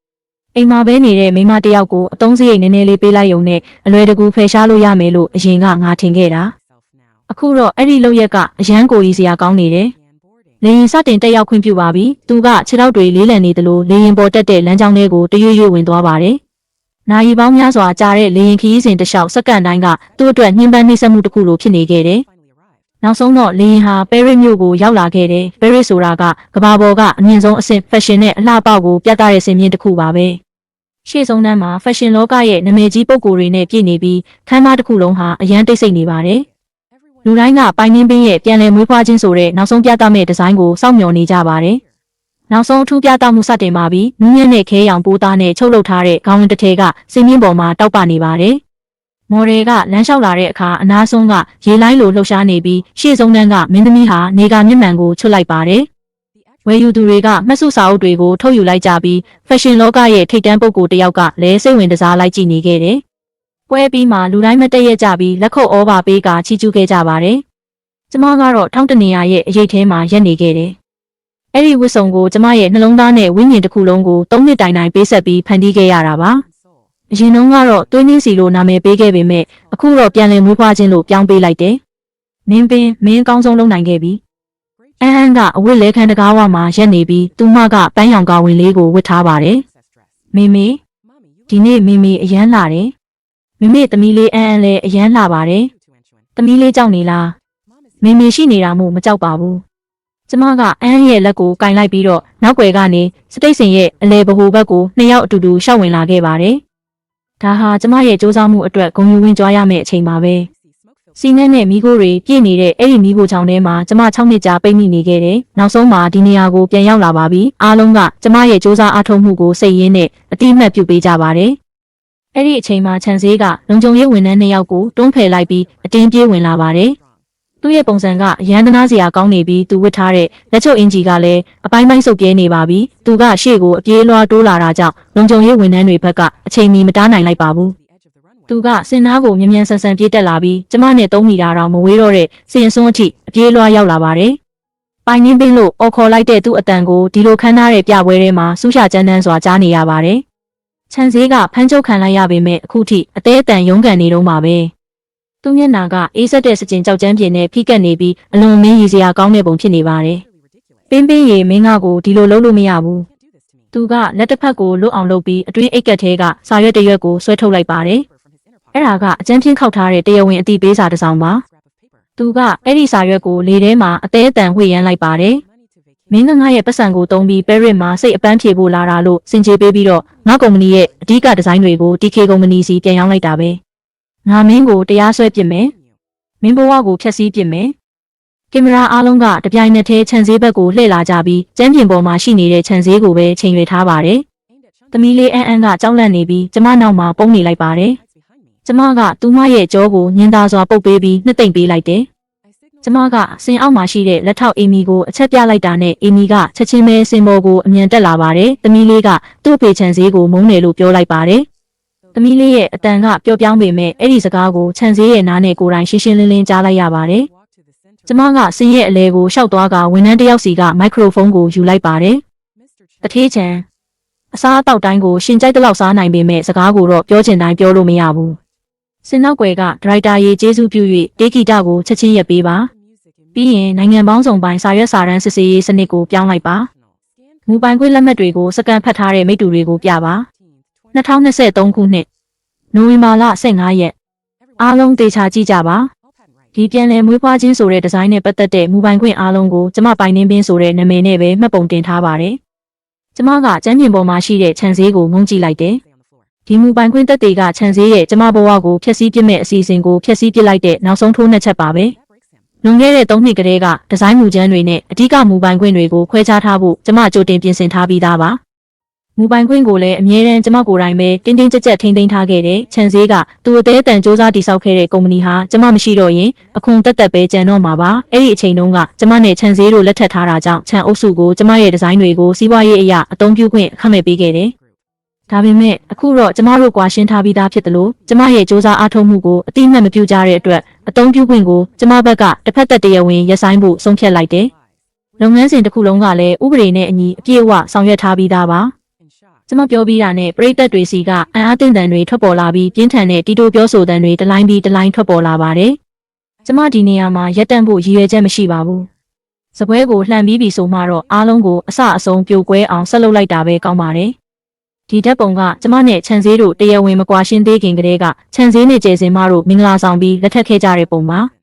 မျက်နှာပြင်ကထပ်မံပြီးပြောင်းသွားတယ်ဒီတစ်ချိန်တော့အားလုံးကိုအံ့အားသင့်စေမဲ့သတင်းကြီးတစ်ခုထွက်လာပါတယ်နောက်ထပ်ပေါ်လာတဲ့ပုံတွေကတော့ရုံးလေးလုံခြုံရေးကင်မရာကနေရိုက်ကူးထားတဲ့မှတ်တမ်းပုံတွေပါနိုင်ငံသားဧည့်သည်တွေကအခုတော့အားလုံးနားလည်သွားကြပါပြီတယောက်ကမကျေနပ်တဲ့အတန်ရှည်ကြီးထွက်လိုက်ပြီးတယောက်ကတော့ပြင်သစ်ဘာသာနဲ့တောင်ဆဲလိုက်ပါတယ်ကင်မရာမီးတွေကလည်းယူသွနေသလိုတစ်ဖြက်ဖြက်လင်းလက်နေပြီးမျက်နှာပြင်ပေါ်မှာပုံတွေစက်တိုက်ရွေလျားနေပါတယ်ဒီတစ်ချိန်မှာတော့ဗန်ငွေလွှဲမှတ်တမ်းတွေအမြောက်များကိုပြတ်တက်လာပါတယ်ခြံစည်းကကျမကိုယ်တိုင်ခက်ခက်ခဲခဲရှာဖွေစုဆောင်းထားတဲ့ပတ်စံကိုတုံးပြီးတော့ကျယ်စင်မအတွက်အခမ်းအနားဆုံးမင်္ဂလာပွဲကိုကျင်းပပေးခဲ့တယ်မင်္ဂလာပွဲမတိုင်ခင်ကတည်းကကျမတို့ရဲ့အိမ်အောင်ပိုင်ဆိုင်မှုတွေကိုတိတ်တဆိတ်လွှဲပြောင်းနေခဲ့တာနင်ပဲအခုကြမှာငါပတ်စံတုံးပြီးပဲရစ်ကိုအပန်းဖြေသွားတယ်လို့ပြောရဲသေးတာလားခြံစည်းတယောက်မျက်နှာပြင်ကြီးပေါ်ကငွေကြေးမှတ်တမ်းတွေကိုကြည့်နေပါတယ်သူ့မျက်နှာဟာတိမ်မတက်ဖြူဖြော်သွားပြီးနှက်ခမ်းပေါ်ကအယောင်တောင်ပျောက်ကွယ်သွားပါတယ်ကျမကသူ့ကိုဆက်ပြီးကျန်းတဲ့အမှန်တရားတွေနဲ့ထိုးနှက်ပြောဆိုလိုက်ပါတယ်ခြံစည်းနင်ကဘာရေးချင်းမှမရှိတဲ့လူကိုခေါင်းဆောင်နေရကိုပေးခဲ့တယ်။နေ့ရက်ဆုံးဖြတ်ချက်ကြောင့်ထုတ်လုပ်ပြီးသားပစ္စည်းတွေကလည်းတတ်မှတ်ထားတဲ့စံနှုန်းကိုမမီခဲ့လို့စာချုပ်ဖောက်ဖျက်မှုအတွက်ရွန်တန်း900တန်ကြေးပေးရမယ့်အခြေအနေကိုရောက်သွားခဲ့တာ။အခုကျတော့နင်ကပဲရစ်အထိငါးနောက်လိုက်လာပြီးမတမာတဲ့နီလန်းတွေနဲ့ငါ့ကိုပြန်လာပြီးနင်အတွက်အလုပ်လုပ်ခိုင်းဖို့စ조사နေတာပဲ။နင်ကိုယ်တိုင်ဖန်တီးထားတဲ့အရှုပ်ထုတ်ကိုနင်ကိုယ်တိုင်ပဲဖြေရှင်းရမှာပဲ။မဖြစ်နိုင်တဲ့မျှော်လင့်ချက်တွေကိုဆက်ထားမနေနဲ့။ပိုင်နင်းမင်းကိုလွယ်လွယ်ကူကူထိန်းချုပ်လို့ရတဲ့လူတစ်ယောက်လို့ငါအမြဲထင်ခဲ့တယ်။ချင်းချောက်မှုနည်းနည်းနဲ့အကျိုးမြတ်သေးသေးလေးပေးလိုက်ရုံနဲ့သူမကိုနာခံလာအောင်ပြန်လုပ်နိုင်လိမ့်မယ်လို့ထင်ခဲ့ပေမဲ့ငါတွက်ချက်တာမှားသွားခဲ့တယ်။ဘလောက်ပဲတီးခံနိုင်ဆုံးလူတစ်ယောက်ဖြစ်နေရင်တောင်မှမတရားမှုကိုခဏခဏခံရရင်နောက်ဆုံးမှာတော့ပြန်လည်ခုခံဖို့ရွေးချယ်လာကြမှာပဲ။ပြင်သစ်ကအထက်တန်းလူမှုအတိုင်းဝိုင်းကလူတွေဟာတယောက်နဲ့တယောက်တီးတိုးပြောကြရင်ခြံစည်းကိုလက်ညှိုးထိုးကလှောင်ပြောင်နေကြပါတယ်။အဲ့ဒီလှောင်ပြောင်တဲ့အကြည့်တွေကခြံစည်းရဲ့နှလုံးသားတဲ့အထိထိုးဖောက်ဝင်သွားပြီးရှိသမျှတိတ်ခါအားလုံးပြိုကျသွားပါတယ်။ဒီလိုဆက်ပြီးခေါင်းမာနေကအတိုက်ခံလုပ်နေအောင်မယ်ဆိုရင်အဆုံးမရှိတဲ့ဒုက္ခတွင်းတွေကိုကျသွားမှာပါ။ပင်မေးရေငါမှားသွားတယ်။တကယ်ကိုမှားသွားခဲ့ပါတယ်။ဒီလိုဖြစ်ခဲ့ရတာအားလုံးဟာကျယ်စင်မကငါ့ကိုဖျားယောင်းတွေးဆောင်ခဲ့လို့ပဲဒါကြောင့်ငါခဏတာလောက်စိတ်ရှုပ်သွားခဲ့တာပါ။ငါနှလုံးသားထဲမှာအမြဲတမ်းရှိနေပြီးနေရာယူနေခဲ့တာမင်းတယောက်တည်းပါပဲ။ကုမ္ပဏီအတွက်မူပိုင်ခွင့်အသုံးပြုခွင့်ကိုကျေးဇူးပြုပြီးပြန်လည်ခွင့်ပြုပေးပါ။ယင်းနှမြုံနှံသူတွေအားလုံးထွက်သွားကြတယ်။ရွမ်တန်း900တန်ကြီးကငါ့ကိုအဆုံးစီရင်သွားစေလိမ့်မယ်။ငါတို့မှာ9နှစ်တာအမှတ်တရကောင်းတွေရှိတယ်လေ။မင်းဒီလောက်အထိရက်ဆက်လို့မရဘူး။9နှစ်တာအမှတ်တရရလား။နင်ငါ့ကိုလှည့်စားပြီးကုမ္ပဏီအောင်မြင်လာအောင်ငါတယောက်တည်းကိုပဲအလုပ်ထဲမှာနှိမ့်မြုပ်ထားပြီးပင်ပန်းနှွမ်းနေသွားတဲ့အထိအလုပ်လုပ်ခိုင်းခဲ့တယ်။ငါ့ကိုကြတော့နေအောင်မြင်လာဖို့အတွက်အလုပ်လုပ်ပေးလာအောင်လှည့်စားခဲ့ပြီးနောက်ဆုံးအောင်မြင်လာတော့ကျယ်စင်မအတွက်တန်ဖိုးကြီးလက်ဝတ်ရတနာတွေဝယ်ပေးပြီးခမ်းနားတဲ့မင်္ဂလာပွဲကိုစီစဉ်ခဲ့တယ်။အခုမှအမှတ်တရတွေခန်းစားချက်တွေအကြောင်းပြောနေတာကရည်စရာကောင်းနေတယ်လို့မထင်ဘူးလား။သမီးလေးအန်းရေဖေဖေပါအန်းကဖေဖေကိုအချစ်ဆုံးမဟုတ်ဘူးလား။အန်းရေဖေဖေကိုခွင့်လွှတ်ပေးဖို့မေမေကိုပြောပေးပါလား။ပြီးရင်မိသားစု3ယောက်အတူတူအိမ်ပြန်ကြရအောင်။ပြီးတော့ဖေဖေကအန်းအတွက်အကြီးဆုံးစက်ရုပ်တရုပ်ဝယ်ပေးမယ်။နေတိုင်းအပန်းဖြေဥယျင်ကိုလည်းခေါ်သွားပေးမယ်။နေတိုင်းလည်းအန်းနဲ့အတူပုံဆွဲပေးမယ်။ဒါပေမဲ့အခုတော့အန်းကအဲ့ဒီအရာတွေကိုစိတ်မဝင်စားတော့ပါဘူး။ရှေ့ကိုယ်တောင်မတိုးလာပဲယွန်ရှာသလိုနဲ့နောက်ကိုယ်တောင်ပြန်ဆုတ်သွားပါတယ်။ကျမစက်ရုပ်မလိုချင်ဘူး။အန်းကပြောရင်းနဲ့ပိုပြီးဒေါသထွက်လာကလက်သေးသေးလေးတွေနဲ့ခါထောက်ထားလိုက်ပါတယ်။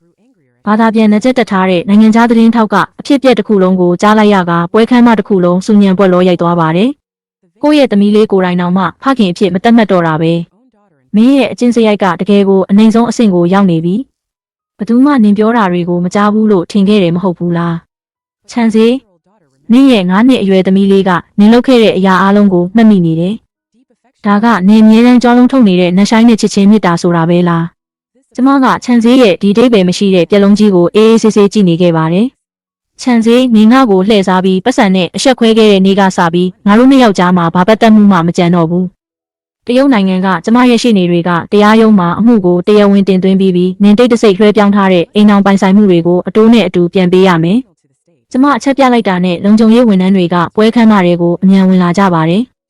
အရက်6ပေခန်းရှိတဲ့မျိုးသား2ယောက်ကခြံစည်းရဲ့ဘေးတစ်ဖက်စီကနေသူ့လက်မောင်းတွေကိုတင်းတင်းကြပ်ကြပ်ဖမ်းဆုပ်လိုက်ပါတယ်။ပိုင်နင်းပင်မင်းဒီလိုလုပ်လို့မရဘူး။မင်းငါ့ကိုလုံးဝဖျက်ဆီးပစ်ဖို့စ조사နေတာပဲ။ငါ့ကိုမဖျက်ဆီးနဲ့။မဖျက်ဆီးနဲ့။သူ့ရဲ့ဆူရှားတဲ့အော်ဟစ်တန်တွေကပွဲခန်းမတစ်ခုလုံးပဲ့တင်ထက်နေပါတယ်။အဲ့ဒီနေရာမှာရှိတဲ့လူတစ်ယောက်မှသူ့အပေါ်တနာစာနာစိတ်မရှိနိုင်ကြပါဘူး။ ပရိသတ်ထဲက fashion လောကရဲ့ထိပ်တန်းပုဂ္ဂိုလ်တွေကဖန်ခွက်တွေကိုတယောက်နဲ့တယောက်တိုက်လိုက်ကြပါတယ်။အစင်းမြင့်ဒီဇိုင်းတွေကိုမြင်ရတယ်လို့ရည်စရာကောင်းတဲ့ပြဆက်တစ်ခုကိုလည်းကြည့်ခွင့်ရခဲ့ကြတာမို့ဒီခရီးစဉ်ကတကယ်ကိုတန်ပါတယ်။6လကြာပြီးနောက်ကျမကစိတ်မြင့်ကန်းနာကအပြင်ဘက်ကော်ဖီဆိုင်တစ်ခုမှာထိုင်နေခဲ့တယ်။နေအောင်ကစပွဲဝိုင်းပေါ်ကိုဖြာကျနေကအန်းကကျမရှိမှထိုင်ပြီးစတော်ဘယ်ရီရေခဲမုံကြီးကိုအရသာရှိစားနေပါတယ်။ပဲရီမျိုးရဲ့လေထဲမှာဖုံဖုံတောင်မပါသလိုအသက်ရှူရတာတောင်အရန်လွတ်လပ်ချောမွေ့ပါတယ်။ကျမရဲ့တငယ်ချင်းတွေကပြီးခဲ့တဲ့6လအတွင်းတရုတ်ပြည်မှာဖြစ်ခဲ့တဲ့ထိတ်တန်းသတင်းတွေအားလုံးအကြောင်းစာရှည်ကြီးတွေပို့လာခဲ့ကြပါတယ်။ချန်အုပ်စုကလုံးဝပြီးဆုံးသွားပြီးအခွန်ရှောင်မှုနဲ့တိုင်ကြားခံရပြီးသက်ဆိုင်ရာဌာနတွေကတညာရဲနဲ့ဝင်ရောက်စစ်ဆေးခဲ့ကြတယ်။စည်ရင်းစာအုပ်အားလုံးကိုလည်းတရားရုံးကတင်စီသွားလိုက်တယ်။တရားရုံးမှာတော့အလုပ်ဖွဲ့အတွင်းစကားပြောမှတ်တမ်းတွေကိုတက်တဲ့အဖြစ်တင်သွင်းခဲ့တယ်။စီမံကိန်းနဲ့ပတ်သက်တဲ့ညွှန်ကြားချက်အားလုံးကိုကျယ်စင်မကပဲပေးခဲ့တယ်ဆိုတာကိုတက်တဲ့ပြနိုင်ခဲ့တယ်။တရားခံနေရာမှာထိုင်နေတဲ့ခြံစည်းကဒေါသကြောင့်တုံရင်နေပြီးပြန်လည်ခြေပပြောဆိုဖို့စကားတခွန်းတောင်မပြောနိုင်ခဲ့ပါဘူး။အခြေအနေမကောင်းတော့တာကိုမြင်တဲ့ရင်းနှီးမြုပ်နှံသူတွေကခြံမိသားစုကိုအတူတကွတရားစွဲပြီးရင်းနှီးမြုပ်နှံထားတဲ့ရွံတန်း900ကိုမဖြစ်မနေပြန်ပေးဖို့နဲ့အတိုးတွေပေးဖို့တောင်းဆိုခဲ့ကြပါတယ်။တရားရုံးကလည်းအလျင်အမြန်ဆုံးဖြတ်ချက်ချပြီးခြံမိသားစုပိုင်ပစ္စည်းအားလုံးကိုတင်ဆက်ပြီးလေလံတင်ရောင်းချဖို့အမိန့်ချခဲ့ပါတယ်။သူပိုင်ဆိုင်သမျှအားလုံးကိုရောင်းလိုက်ရင်တော့အကျွေးရဲ့အစိပ်ပိုင်းသေးလေးကိုပေးချေနိုင်ဖို့မလုံလောက်ပါဘူး။တညာရင်းနဲ့ခြံစည်းဟာဘီလီယံနာကုမ္ပဏီရဲ့ CEO ဘဝကနေလူတိုင်းယွန်ရှာတဲ့အကျွေးနွန်နေသူတစ်ယောက်ဖြစ်သွားပါတယ်။အရင်ကစီးပွားရေးမိဖက်ဖြစ်ခဲ့ကြတဲ့သူတွေကခြံစည်းဟာသူတို့စီကိုပတ်စံလာချေးလာရင်ခြံစည်းဒီပတ်စံယူပြီးပေါင်မှုနည်းနည်းသွားဝယ်စားလိုက်ငါကိုထပ်ပြီးလာနှောက်ယှက်ရင်မင်းကိုအကြီးအကျယ်ပေးဆက်ခိုင်းမယ်လို့ပြောပြီးနှင်ထုတ်ကြပါတယ်။တခြားသွားစရာနေရာမရှိတော့လို့ကျဲစင်မစီကိုပြေးသွားပြီးကျဲစင်မလျှို့ဝှက်စုဆောင်းထားတဲ့ငွေတချို့ကိုထုတ်ပေးနိုင်မယ်လို့မျှော်လင့်ခဲ့ပါတယ်။ဒါပေမဲ့ကျဲစင်မကကုမ္ပဏီရဲ့နောက်ဆုံးကြံတဲ့လက်ငင်းငွေကိုတောင်ယူသွားပြီးအချိန်တော်ကြာကလေးကပျောက်ကွယ်သွားခဲ့ပါတယ်။အကျွေးတောင်းတဲ့သူတွေကညာတိုင်းတကားလာခောက်ပြီးနေရန်ပေါ်မှာအနီအောင်ဆေးနဲ့စာလုံးကြီးတွေရေးထားကြပါတယ်။ခြံစည်းကညဘက်အိမ်သာသွားရင်တောင်ပုံးရှောင်နေရပြီးချောင်းမြောင်းရိုက်နှက်ခံရမှာကိုအလွန်ကြောက်နေရတဲ့ဘဝကိုရောက်သွားပါတယ်။ကုမ္ပဏီရဲ့လက်ကျန်ငွေတွေကိုတမတိုးတဲ့ကျဲစင်မရဲ့ကံကြမ္မာကတော့ပိုပြီးတော့စိုးနေခဲ့တယ်။သူမကအရင်လိုမျိုးချမ်းသာကြွယ်ဝမှုကိုပြန်ရနိုင်အောင်တရားမဝင်လောင်းကစားရုံတစ်ခုကိုတွားခဲ့ပေမဲ့ပါလာတဲ့ငွေအားလုံးဆုံးရှုံးသွားတဲ့အပြင်တရားမဝင်တိုးကြီးစားအဖွဲ့ကိုလည်းတရားမဝင်အကျွေးရွံတန်း20ကျော်တင်သွားခဲ့ပါတယ်။အတိုးရှင်တွေကကျဲစင်မကိုနေရာအနှံ့လိုက်ရှာကြပြီးနောက်ဆုံးတော့လေးစိတ်မှာဖမ်းမိသွားကြပါတယ်။ရုံးရင်းဆန်ခတ်ဖြစ်နေစဉ်ကျဲစင်မကိုတွန်းလိုက်တာကြောင့်ဆက်လေကားပေါ်ကနေပြုတ်ကျသွားပါတယ်။ဒါကြောင့်ရေးပေါ်ခွဲစိတ်ခန်းကိုချက်ချင်းပို့လိုက်ပြီးသူမရဲ့အသက်ကိုကယ်နိုင်ခဲ့ပေမဲ့ဝမ်းပိုက်ထဲကကလေးကိုတော့မကယ်နိုင်ခဲ့ပါဘူး။ခြံစည်းကအစာပိုင်းမှာသူ့မှာသားတယောက်ရတော့မယ်လို့ထင်ပြီးနောက်ဆုံးမျှော်လင့်ချက်နဲ့အတူပျော်လွန်းလို့မျက်ရည်တောင်ကျလာခဲ့ပေမဲ့သူနာပြုကသွေးမျိုးစားစစ်ဆေးချက်ကိုပေးလိုက်တဲ့အချိန်မှာတော့သူ့ရဲ့နောက်ဆုံးမျှော်လင့်ချက်ကလုံးဝပြိုကွဲပျက်စီးသွားပါတယ်။ကျဲစင်မရဲ့သွေးမျိုးစားကအေသွေးဖြစ်ပြီးခြံစည်းရဲ့သွေးမျိုးစားကတော့အိုသွေးဖြစ်ပါတယ်။စစ်ဆေးချက်အရကလေးရဲ့သွေးမျိုးစားက AB မျိုးစားဖြစ်နေပါတယ်။ဒီအစီရင်ခံစာကဘာကိုဆိုလိုချင်တာလဲဆိုတာကိုတာမန်လူတိုင်းနားလည်နိုင်ပါတယ်။ကျဲစင်မနဲ့လှည့်စားခံလိုက်ရတဲ့ခြံစည်းရဲ့အဖြစ်ဟာဂျိုပေါက်နေတဲ့နွားထက်ပိုဆိုးသွားပါတယ်။လွန်ခဲ့တဲ့လအနေငယ်အတွင်းသူကကျဲစင်မတယောက်အားကောင်းကျန်းမာပြီးသားလေးကိုချောမွေးမွေးပေးနိုင်အောင်ငွေတန်းပေါင်းများစွာသုံးပြီးနှစ်တိုက်နဲ့ငါးမန်းတောင်တွေဝယ်ပေးခဲ့ပါတယ်။မမွေးလာသေးတဲ့သားလေးအတွက်သူ့ကိုတကယ်ချစ်တဲ့ဇနီးနဲ့သမီးကိုစွန့်ပစ်ခဲ့ပေမဲ့နောက်ဆုံးတော့သူကကျဲစင်မနဲ့ဘဲကအကောင်နဲ့ရမှန်းမသိတဲ့ကလေးကိုပြုစုနေခဲ့မှန်းသိလိုက်ရပါတယ်။ရဲတွေကတဲလွန်စတွေကိုလိုက်ရှာပြီးတကယ်ဖခင်ရင်းကိုရှာတွေ့ခဲ့ကြပါတယ်။ကလေးရဲ့ဖခင်ကတော့နိုင်ကလပ်မှာတွေ့ခဲ့တဲ့လူတစ်ယောက်ဖြစ်ပြီးအလဲတန်းကျောင်းတောင်မပြီးခဲ့တဲ့အလုံးလက်မဲ့လူဆိုးတစ်ယောက်ပါ။တနေ့လုံးဘာလို့မှမလုပ်ပဲပတ်စံရနိုင်ဖို့လျှက်စစ်စပိန်ခိုးမှုနဲ့တောင်ဖမ်းဆီးခံခဲ့ပူပါတယ်။ဒီကိစ္စကအင်တာနက်ပေါ်မှာပေါက်ကြားသွားပြီးစူညံပွက်လောရိုက်သွားကကောမန့်တွေကအရင်ထက်တောင်ပိုရက်ဆက်လာကြပါတယ်။လွှမ်းမိုးချုပ်ကင်တက်တဲ့ CEO ကြီးကပတ်စံပေးပြီးဂျိုတက်ခံလိုက်ရတာပဲဆိုပြီးစတဲ့ကောမန့်တွေကိုမှန်းကြတာပါ။ကျဲစင်မကတော့ကုမ္ပဏီအတွင်းရေးရိုးဝက်ချက်ခိုးယူမှုနဲ့တန်တရားရှိခံထားရပြီးနှစ်ပေါင်းများစွာထောင်ကျနိုင်ပါတယ်။သူမရဲ့လောဘအတွက်တစ်သက်လုံးပြန်လည်ပေးဆက်ရမှာပါ။ခြံစည်းနဲ့ပတ်သက်ပြီးတော့တငယ်ချင်းတစ်ယောက်ကကျမစီကိုအတန်ဖိုင်ရှည်ကြီးပို့လာပါတယ်။တငယ်ချင်းမြင်ယုံတောင်းယုံနိုင်မှာမဟုတ်ဘူး။ခြံစည်းကအဲ့ဒီသွေးစစ်ဆေးချက်ကိုမြင်ပြီးတာနဲ့နေရာမှာတင်လဲကျသွားတယ်။ဆရာဝန်ကတော့အလွန်ပြင်းထန်တဲ့ဒေါသနဲ့ရေရှည်စိတ်ဖိစီးမှုတွေပေါင်းဆက်ပြီးအုံနောက်သွေးကြောဆိုင်ရာပြဿနာရုတ်တရက်ဖြစ်ပေါ်လာတာလို့ပြောတယ်။သူ့ရဲ့အခြေအနေကအရန်ပြင်းထန်နေခဲ့ပြီးအသက်ရှင်ခဲ့ပေမဲ့ကိုတချမ်းလေးဖြတ်သွားတယ်။ပြီးတော့အထက်စီးကနေပဲအမြဲတမ်းလူတွေကိုနှိမ်ချတတ်တဲ့ခြံစည်းရဲ့အမေကမြို့ပြင်မှာရှိတဲ့စိုးစွတ်ပြီးမှုတက်နေတဲ့မြေရောက်ခန်းကိုငှားပြီးသူ့သားကိုပြုစုပေးနေတယ်။ မကောင်းမှုတွေကိုအများကြီးလုပ်တဲ့သူဟာနောက်ဆုံးမှာကိုယ့်လုပ်ရဲ့ကြောင့်ကိုယ်ပဲပျက်စီးသွားရပါတယ်ဒီလိုဖြစ်ဆိုးတွေဖြစ်လာအောင်အားလုံးကိုခြံစည်းကိုယ်တိုင်လုပ်ခဲ့တာပါလေပြည်လေးကကျမရဲ့ပါးကိုဖျက်တမ်းသွားကလေထုကအရန်လက်ဆက်ပါတယ်ညမှောင်ကျလာပြီးပဲရီမျိုးကနာမည်ကျော်ဟိုတယ်ကြီးရှေ့မှာစိန်ခံကားတွေရပ်ထားကြကကမ္ဘာဖက်ရှင်စုပေးပွဲကြီးကိုကျင်းပနေကြပါတယ်အနီရောင်ကော်စောရဲ့ဘေးနှစ်ဖက်စလုံးမှာနိုင်ငံတကာမီဒီယာတွေနဲ့ပြည့်နေပါတယ်ကျမကကျမရဲ့လက်ဦးဆရာလီစာနဲ့အတူကော်စောနီဘော်ကိုရှောက်လာခဲ့တယ်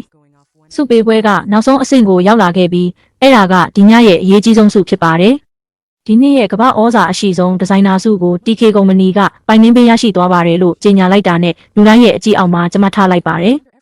စကတ်ကိုအနှဲငယ်မလိုက်ပြီးအနီရောင်အောက်ခံဖနှက်မြင့်ကိုစီးကစင်းမြင့်ပေါ်ကိုတလန်းချင်းတက်သွားခဲ့တယ်